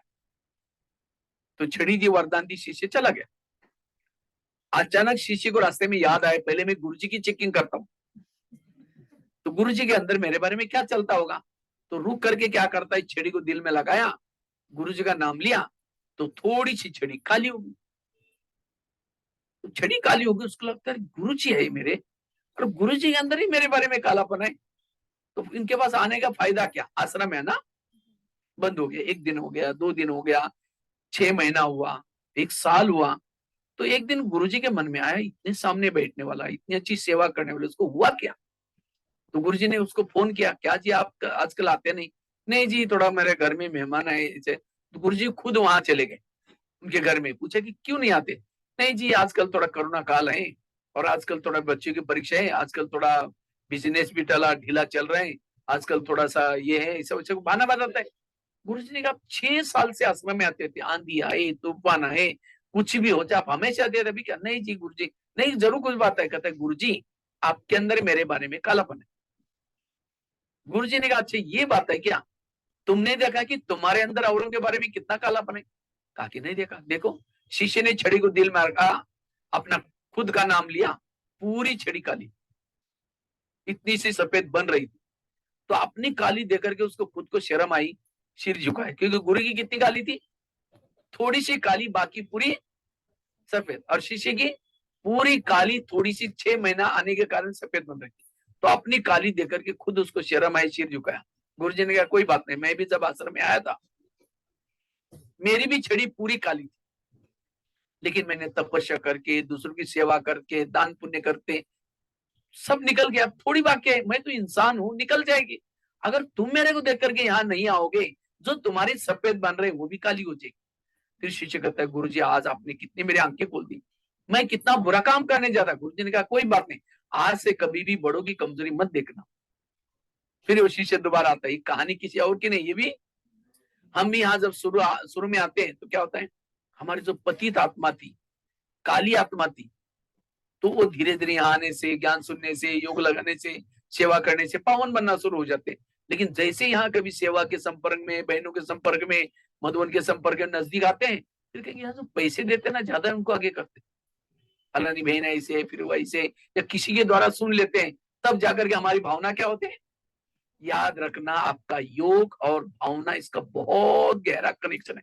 जितनी मधुबन के प्रति भावना, बहनों के प्रति भावना, सेंटर के प्रति भावना, ब्राह्मण परिवार के प्रति भावना, उतना आपका योग अच्छा।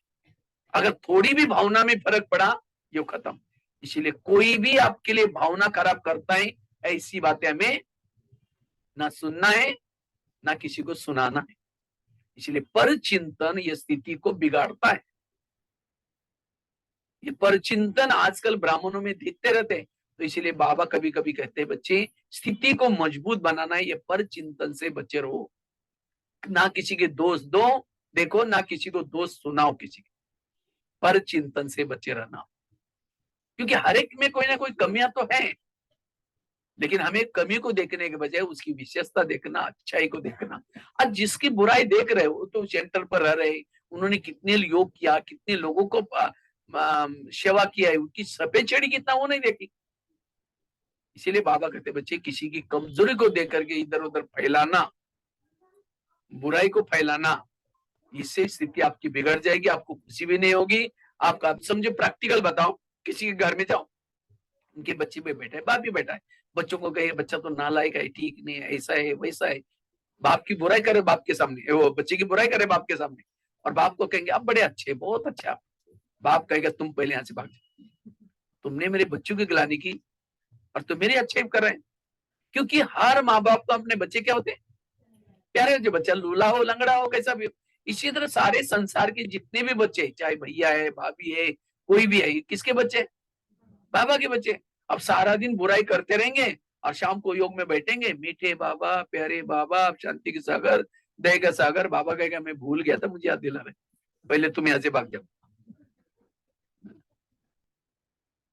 भगवान से प्यार करने से पूर्व भगवान ने रची हुई दुनिया का हर इंसान मुझे प्रिय चाहिए, क्योंकि दुनिया की नाटक है। नाटक में क्या होता है, हर एक को स्क्रिप्ट मिलता है लिखा, और डायरेक्टर क्या करता है, सबको स्क्रिप्ट देता है।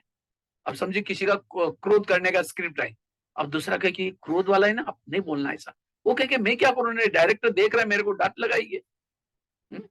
इसी तरह पति की स्क्रिप्ट अलग है, बच्चे की स्क्रिप्ट अलग है, सास की स्क्रिप्ट अलग है। अगर पति गुस्सा भी करता है तो क्या कहो, वाह आज आपने कितना अच्छा ड्रामा बजाया, बड़ा मजा आ गया। कई कहते पति मेरा सुनता ही नहीं, अरे तुम्हारी सुनेगा या उसके डायलॉग की सुनेगा, हाँ? इसलिए कभी भी हमें किसी के दोष ना देखना, किसी पर चिंतन ना करना, पर चिंतन से बचने की जरूरत है। पर चिंतन करना मतलब, जैसे कोई वॉमिटिंग करता है, उल्टी करता है, तो क्या करते हैं हम लोग, नाक बनकर उसको भगाते, उधर जाओ उधर जाओ, वहां नाली में जाओ, ऐसे करते ना।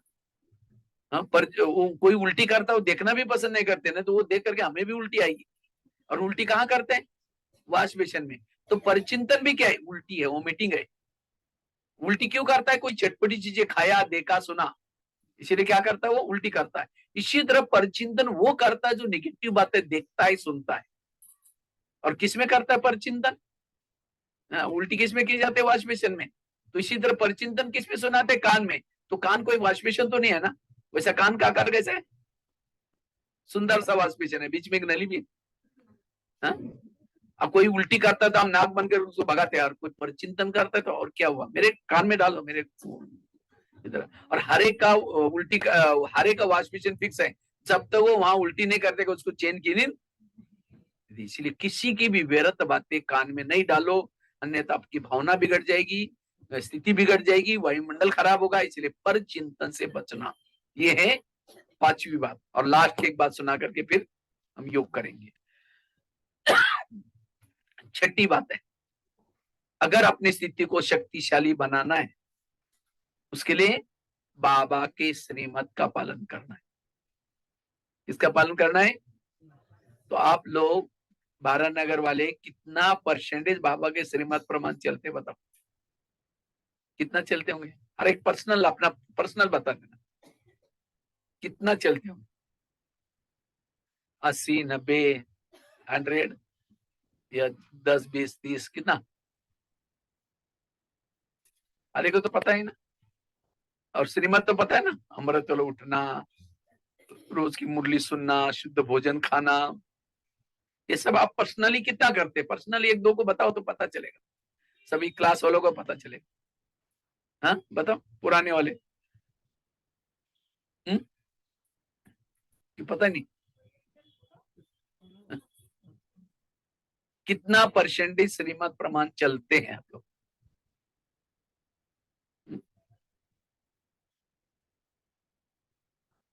अपना खुद का बताना है, औरों का नहीं। भाई हम, मैं तो मेरी गारंटी कि मैं इतना परसेंटेज चल रहा हूँ, ये पता नहीं कितना चल रहा है। 30, अच्छा। और बताओ, 30 मतलब फेल में हो गए, 30 मतलब फेल में हो गए, चलो फिर भी राइट, आपने तो सच तो बोला कम से कम। और बताओ, 40 है, चलो। और 10%, अच्छा। और बताओ, 50।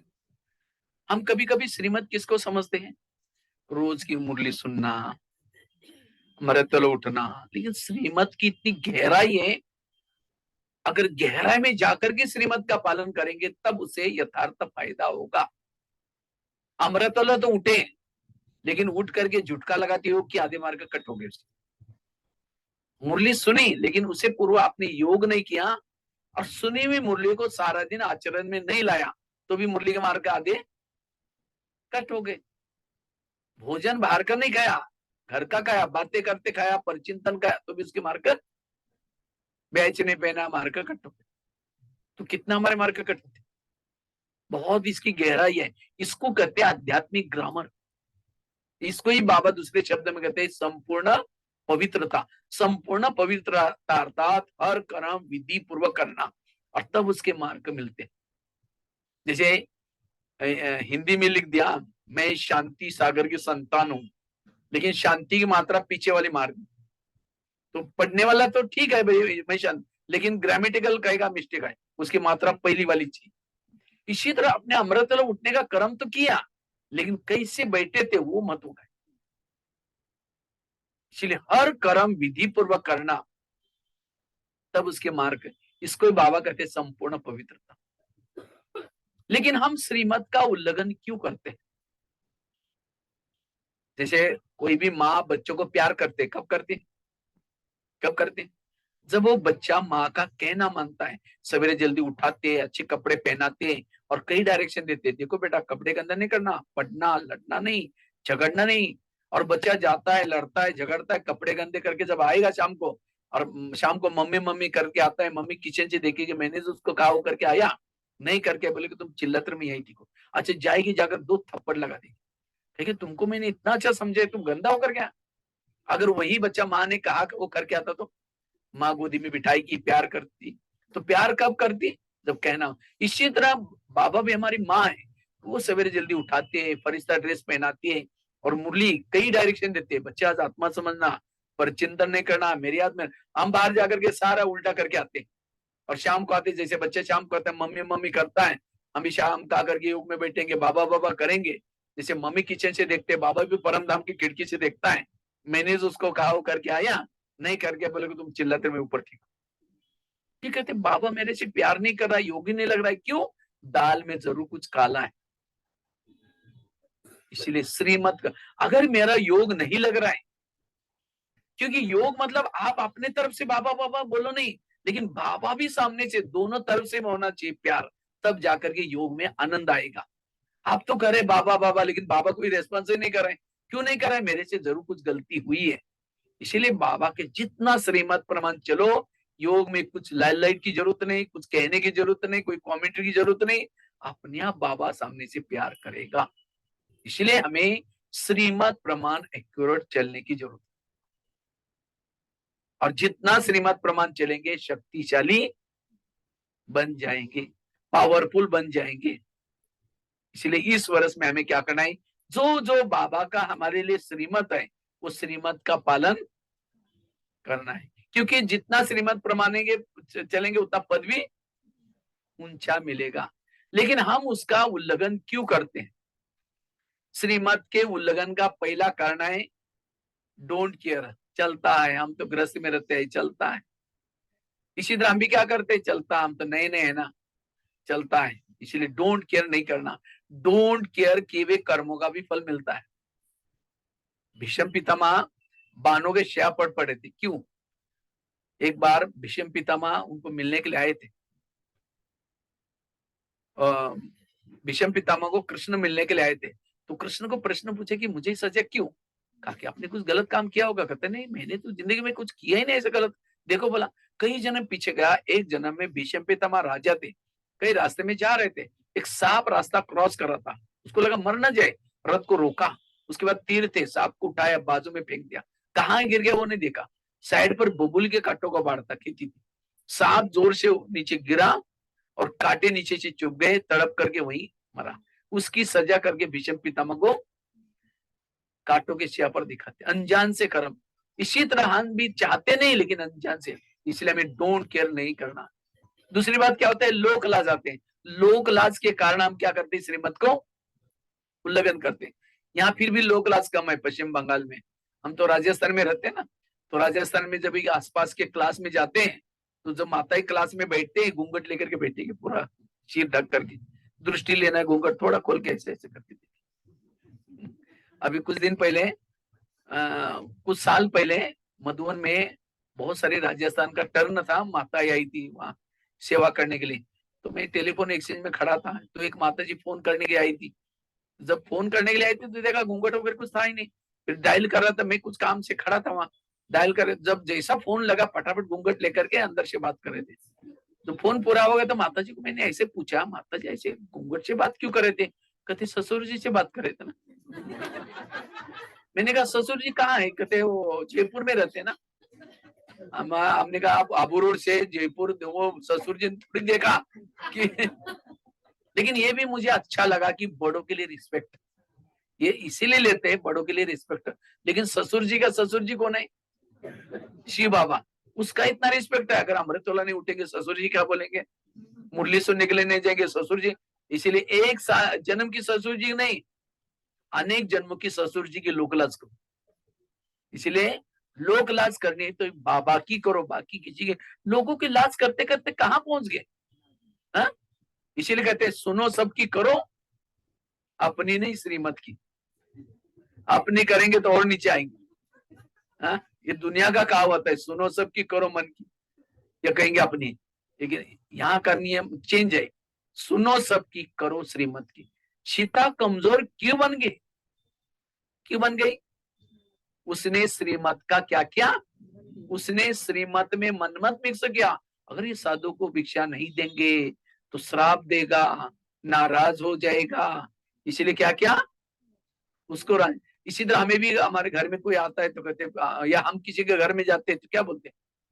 बहुत सालों के बाद इनके घर में आए, अगर इनका खाना नहीं खाएंगे तो नाराज हो जाएंगे, हम दुखी हो जाएंगे। उनको राजी करने के लिए बाबा के नियम को, इसीलिए भगवान को राजी करो। इसीलिए अब हमें श्रीमत प्रमाण जितना चलेंगे उतना शक्तिशाली। श्रीमत प्रमाण चलने के लिए भीषम प्रतिज्ञा चाहिए। जैसे सवेरे भी बता ना, दो प्रकार के बाबा के बच्चे हैं, एक है कच्चे, दूसरे हैं पक्के। कच्चे किसको कहेंगे?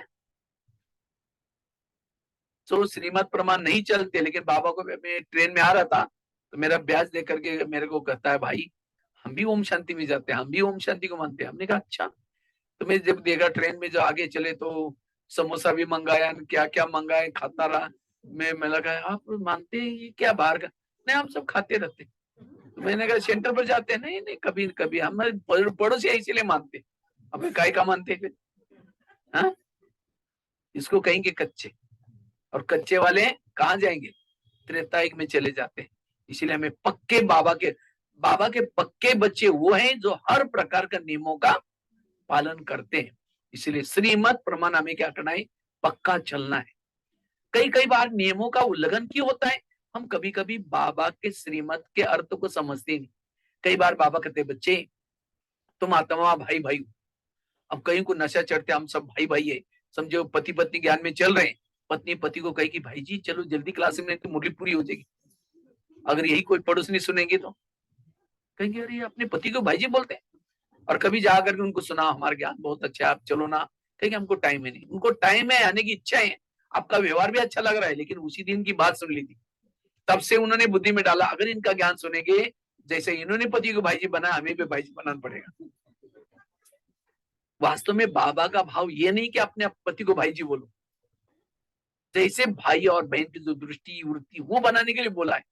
अब दृष्टि वृत्ति कुछ और, कहने में भाई जी बोला क्या फायदा? इसीलिए इसको कहते हैं शब्दार्थ, यथार्थ, भावार्थ। कई बार बाबा कहते हैं बच्चे संबंध देह सहित सर्व संबंधी भूल जाओ, मुझे एक बाप को याद करो। तो कई रिश्तेदारी का जाना बंद करते, कहते बाबा ने कहा ना संबंधी को भूल जाओ। और कभी 8-10 साल के बाद जाएंगे, कहेंगे लेकिन बार बार याद करते हमारे संबंधी बहुत अच्छे हैं, उनके 3-4 ट्रक्स है, बहुत बड़े हैं, हमेशा याद करते लेकिन जाते नहीं। तो उसको थोड़ी कहेंगे। तो इसीलिए बाबा का शब्द है कि भूल जाओ, मतलब बुद्धि उनमें न जाए। यह है शब्दार्थ, यथार्थ, भावार्थ। यह है विचार सागर मंथन। एक एक शब्द के पीछे भाव क्या है? बाबा कहते बच्चे देह देह तो विनाशी है, ज्यादा ध्यान नहीं दो। कई बार बीमार होंगे तो कहेंगे ये तो विनाश है ना, इसको क्या ध्यान, आप 4-5 साल के बाद छोड़ना ही है। अब इतना बुखार आ जाएगा तो कुछ कर भी नहीं सकेंगे, फिर कहेंगे बाबा मदद ही नहीं करता। बाबा ने भले कहा है विनाश है, उतना भी वैल्यूबल है। इसलिए बाबा के शब्द, एक भाई ज्ञान में चलता था 1 साल से, तो एक बार होटल में गया, समोसा मंगाया, समोसे जानते हैं ना, मैदे को बेल करके आलू का मसाला भरते तलते समोसा बोल, तो 1 किलो समोसा मंगाया, मैदे का छिलका निकाल करके फेंकता और अंदर का मसाला खाता है। तो मैनेजर देखता रहा, कहा कि आप मैदा पसंद नहीं करते? कहता पसंद तो करता हूँ, लेकिन आजकल मैं ब्रह्मा कुमारी आश्रम में जाता हूँ, उन्होंने कहा कि बाहर का नहीं खाना, इसलिए बाहर का निकल करके अंदर का मैं बाहर का ना खाना मतलब दूसरे का हाथ का बना, वो क्या कर रहा है, छिलका फेंक करके अंदर का। इसीलिए होटल पर बोर्ड ही लिखा है होटल, हो सके तो यहाँ से टल। सिनमा, सिन मतलब पाप, माँ मतलब मदर, गुठ का 3 शब्द लिख दो, 20 का ट मिटा दो, क्या हो जाएगा? इस शब्द में अर्थ है। इसलिए बाबा कहते शब्दार्थ यथार्थ भवन। एक माता जी ज्ञान में चलती थी, गुरुवार के दिन अचानक गांव से आई थी, तो बहन जी कुछ किचन में सेवा कर रही थी, गुरुवार का भोग बना रही थी। इतने में एक वीआईपी आया, तो बहन जी ने कहा माता जी आप थोड़ा आइए है ना जल्दी, तो एक भाई आए उसको थोड़ा कुछ सुनाओ, तब तो मैं किचन का सेवा पूरा करके आऊंगी। तो वो माता जी ने क्लास में वो लेके आए भाई को, पहला चित्र लगा था लक्ष्मी नारायण का, विद्यालय का लक्ष्य क्या है? कहते आप रोज यहाँ आया करो, आपका ट्रैक्टर बहुत अच्छा हो जाएगा। कहते ट्रैक्टर यहाँ के गैरेज का काम सिखाते हैं? कहते नहीं, लक्ष्मी नारायण भी ट्रैक्टर से गिर गए थे, परमात्मा ने उनका ट्रैक्टर के ठीक किया, मेरा भी ट्रैक्टर यहाँ अच्छा हुआ, आप आएंगे तो ट्रैक्टर, वो कैरेक्टर बनने के बजाय कभी कभी हम शब्दों को क्या करते हैं। इसीलिए बाबा कहते शब्दार्थ यथार्थ भावार्थ। तो भक्ति मार्ग में यही हुआ, बातों को क्या किया है, उल्टा किया है। इसीलिए बाबा क्यों मुरली के लिए कभी कभी नए भाई बहनों को बुला मना करता है, डायरेक्ट मुरली नहीं सुनो। तो कई बार क्या होते हैं, बिना कोर्स करके आएंगे और मुरली सुनेंगे, यहाँ तो बाबा के शब्द होते हैं, बच्चे बाप से लव करो। सोचेंगे बाप से लव करो, ये को बाप के साथ लव कैसे किया जाता है? लेकिन कौन सा बाप, क्या बाप? इसलिए ये शब्द अंदर चटपटे होते हैं, ये कोर्स करेगा तभी उसको समझ में आता है। इसीलिए मुरली नए लोगों को किसी को भी समझ में नहीं आती, इसलिए कोर्स करके फिर आता है। इसलिए हमें जितना बाबा के श्रीमत प्रमाण चलेंगे उतना हम शक्तिशाली बनेंगे। तो शक्तिशाली बनने के लिए कितनी बातें बताई? 6 बातें सुनाई। पहली बात बताई अमृत वाला अच्छी तरह करना है। दूसरी, रोज कल से क्लास में कौन कौन आएंगे, यहाँ से पक्का वायदा करेंगे। रोज जहां भी जाते, समझो दूसरा सेंटर वाले हैं, वहां भी हर एक को जाना है, और पूरा कम से कम अभी जब तक मधुबन में जाते तब तक सबका रिकॉर्ड रखना, ठीक है? और बिल्कुल क्लास के पहले, और अभी मधुबन में आप लोग बाबा मिलन में जाने वाले हैं, लेकिन आजकल का मिलन कौन सा है पता है? अव्यक्त मिलन। अव्यक्त मिलन वही मना सकता है जिसने अव्यक्त स्थिति बनाई। बाकी टिकट तो बनाई होगी, सारा कुछ तैयारी किया होगा, लेकिन उस टिकट के साथ साथ अपनी स्थिति क्या करो, अव्यक्त बनाओ। नहीं तो गीत है ना, यही कहीं बाबा नजर नहीं आते। किसको नजर नहीं आते? जो देह के भान में उसको नजर। एक भाई ने मुझे क्वेश्चन पूछा, कहते भाई साहब बर्फ के सामने कोई जाएगा तो क्या हो जाएगा? ठंडी का अनुभव होगा। अगर कोई गर्मी की जगह पर आग के पानी सामने जाएगा तो क्या हो जाएगा? गर्मी का अनुभव। उसके लिए कोई कमेंट्री करने की भी जरूरत नहीं, कोई गरीब हो अमीर सबको होगा। इसी तरह कहता है कोई सर्वशक्तिवान परमात्मा बैठा है सामने, और उसके सामने कोई बैठेगा तो उसको क्या होना चाहिए? शक्तियों का, शांति का अनुभव होना चाहिए। लेकिन कहता है मैं मधुबन में आया था, 4 घंटा गुलजार नदी के तन में बाबा आकर के बैठे थे, और कहता है मैं बहनों से जुगाड़ लगा करके बिल्कुल स्टेज के पास जगा लिया, लेकिन 4 घंटा बैठा, मुझे कुछ भी अनुभव नहीं हुआ। तो उसको बाबा के लिए थोड़ा डाउट आया, तो मैंने उसको एक छोटा सा एग्जांपल दिया। हमने कहा कोई बड़ा सा चुंबक है, चुंबक, बड़े से चुंबक के सामने लोहे के टुकड़े डालो, क्या हो जाएगा? तुरंत खींच लेगा। इसका मतलब चुंबक कैसा है? अच्छा है, पावरफुल है। लेकिन कुछ लोहे के टुकड़ों को बड़े से कपड़े के थान के अंदर लपेट करके डालो, हिलेगा? चुंबक खराब है। चुंबक तो अच्छा है, लेकिन हमने उस टुकड़ों को क्या किया है? कपड़े के अंदर लपेट करके रखा। इसी तरह बाबा भी एक चुंबक है, पावरफुल है, लेकिन अगर हम देह के भान में होकर के बाबा के सामने बैठेंगे, कुछ भी अनुभव नहीं होगा। इसलिए बाबा यहाँ कहते हैं अगर मधुवन में जाना है, पहले चलता था ये सब, मधुवन में जाना है तो कम से कम 1 साल तक उसकी अमृत वेला रेगुलर चाहिए, ब्रह्मचर्य का पालन चाहिए, शुद्ध भोजन चाहिए, रेगुलर मुरली चाहिए, ये सब देखा जाता। ऐसे व्यक्ति को ही मधुवन में भेजते थे। लेकिन आजकल तो ये सब देखते नहीं, इसीलिए फिर वहां जाते। एक बार गुलजार दादी के तन में बाबा आए थे, मैं ऐसे ही नीचे ही बैठता हूँ ज्यादा से ज्यादा पब्लिक के बीच में, तो मैं बैठा था, माता के साइड मेरी जगह मिली थी, मुरली आदि हो चुकी थी, गुलजार दादी के तन में बाबा आए थे, आदि मुरली चल चुकी थी। तो एक माता दूसरी को कहते बाबा जी कब आने वाले हैं? तो कहते दूसरी माता जी कहती ये माता जी उठ के जाएंगे तब तो बाबा जाएंगे। वो बोलती जा रहा है, उसका कुछ आवाज भी बैठा हुआ है। कल तो इसका आवाज ठीक था, क्योंकि पहले क्या होता था, बाप दादा के पहले गुलजार दादी का क्लास होता था। कहते कल तो इसका आवाज ठीक था, आज गला भी बैठा है, कुछ पल्ले भी नहीं पड़ रहा है। देखो उस माता बाबा आए थे, लेकिन उनको समझ में कुछ आए नहीं, क्योंकि स्थिति की कमी। इसी तरह अगर आपकी स्थिति की कमी है, वहां कोई अनुभव। इसीलिए अभी आप लोग जाने वाले हैं, तो आप लोग ऐसी तैयारी करके जाओ, अशरीरी विधेयी बनने का अभ्यास करके जाओ, तो बाबा आपको बहुत शक्ति भर देगा, 1 साल के लिए शक्ति भर देगा। ऐसी स्थिति बना करके ये तैयारी करके जाना है। और वो स्थूल तैयारी तो होगी, लेकिन ये तैयारी जिसकी है वो कहीं भी पीछे बैठा है, जहां भी बैठा है, बहुत अच्छा अनुभव करेगा। और ये मिलन आजकल जरूरी है, अव्यक्त मिलन। अव्यक्त मिलन मनाने के लिए स्थिति क्या चाहिए? अव्यक्त स्थिति, अशरीरी स्थिति, विधेयी स्थिति चाहिए। और जितना इस स्थिति में रहेंगे उतना आपसे कोई विकर्म होंगे नहीं। लेकिन इतना नहीं, किए भी विकर्म भी आपके खत्म हो जाएंगे। इतना ही नहीं, ये स्थिति से आप रात को सोए हैं तो भी आपका समय सफल हो रहा है, रास्ते में चल रहा है तो भी आपका कर्मयोगी की स्थिति है। तो ऐसी स्थिति को वालों को कहेंगे फरिश्ता। उसको इस स्थिति में रहने वालों को किसी के भी दोष दिखाई नहीं पड़ेंगे, सब अच्छे नजर आएंगे। तो ऐसी स्थिति को हमें क्या करना है? बनाना है। और इसलिए ये आत्मा हो इसका लेसन, अशरीरी बनने का लेसन, ये सारी मैंने 5-6 चीजें बताई, वो अव्यक्त स्थिति बनाने के लिए बड़ी काम की है। संकल्प को कम चलाना, पॉजिटिव चलाना, व्यर्थों से मुक्त बनना, और किसी के प्रति अगर कुछ भरा हुआ है उसको आप मिटा दो। वो सारी बीती हुई बातों को, सारे बोझ क्या करो? बाबा को दो। कोई भी सिर पर बोझ ना हो। अगर बोझ है तो आपके चेहरे में खुशी नहीं होगी। एक माता जी खेती में गई, खेती में गए, बहुत सारी सब्जियां कुछ निकाला, गठरी बड़ी हो गई, रोड पर आई, सबको कहते रुको भाई, मुझे भी लेके चलो। रुको, कोई रुकता नहीं, गाड़ियां पास जा रही थी।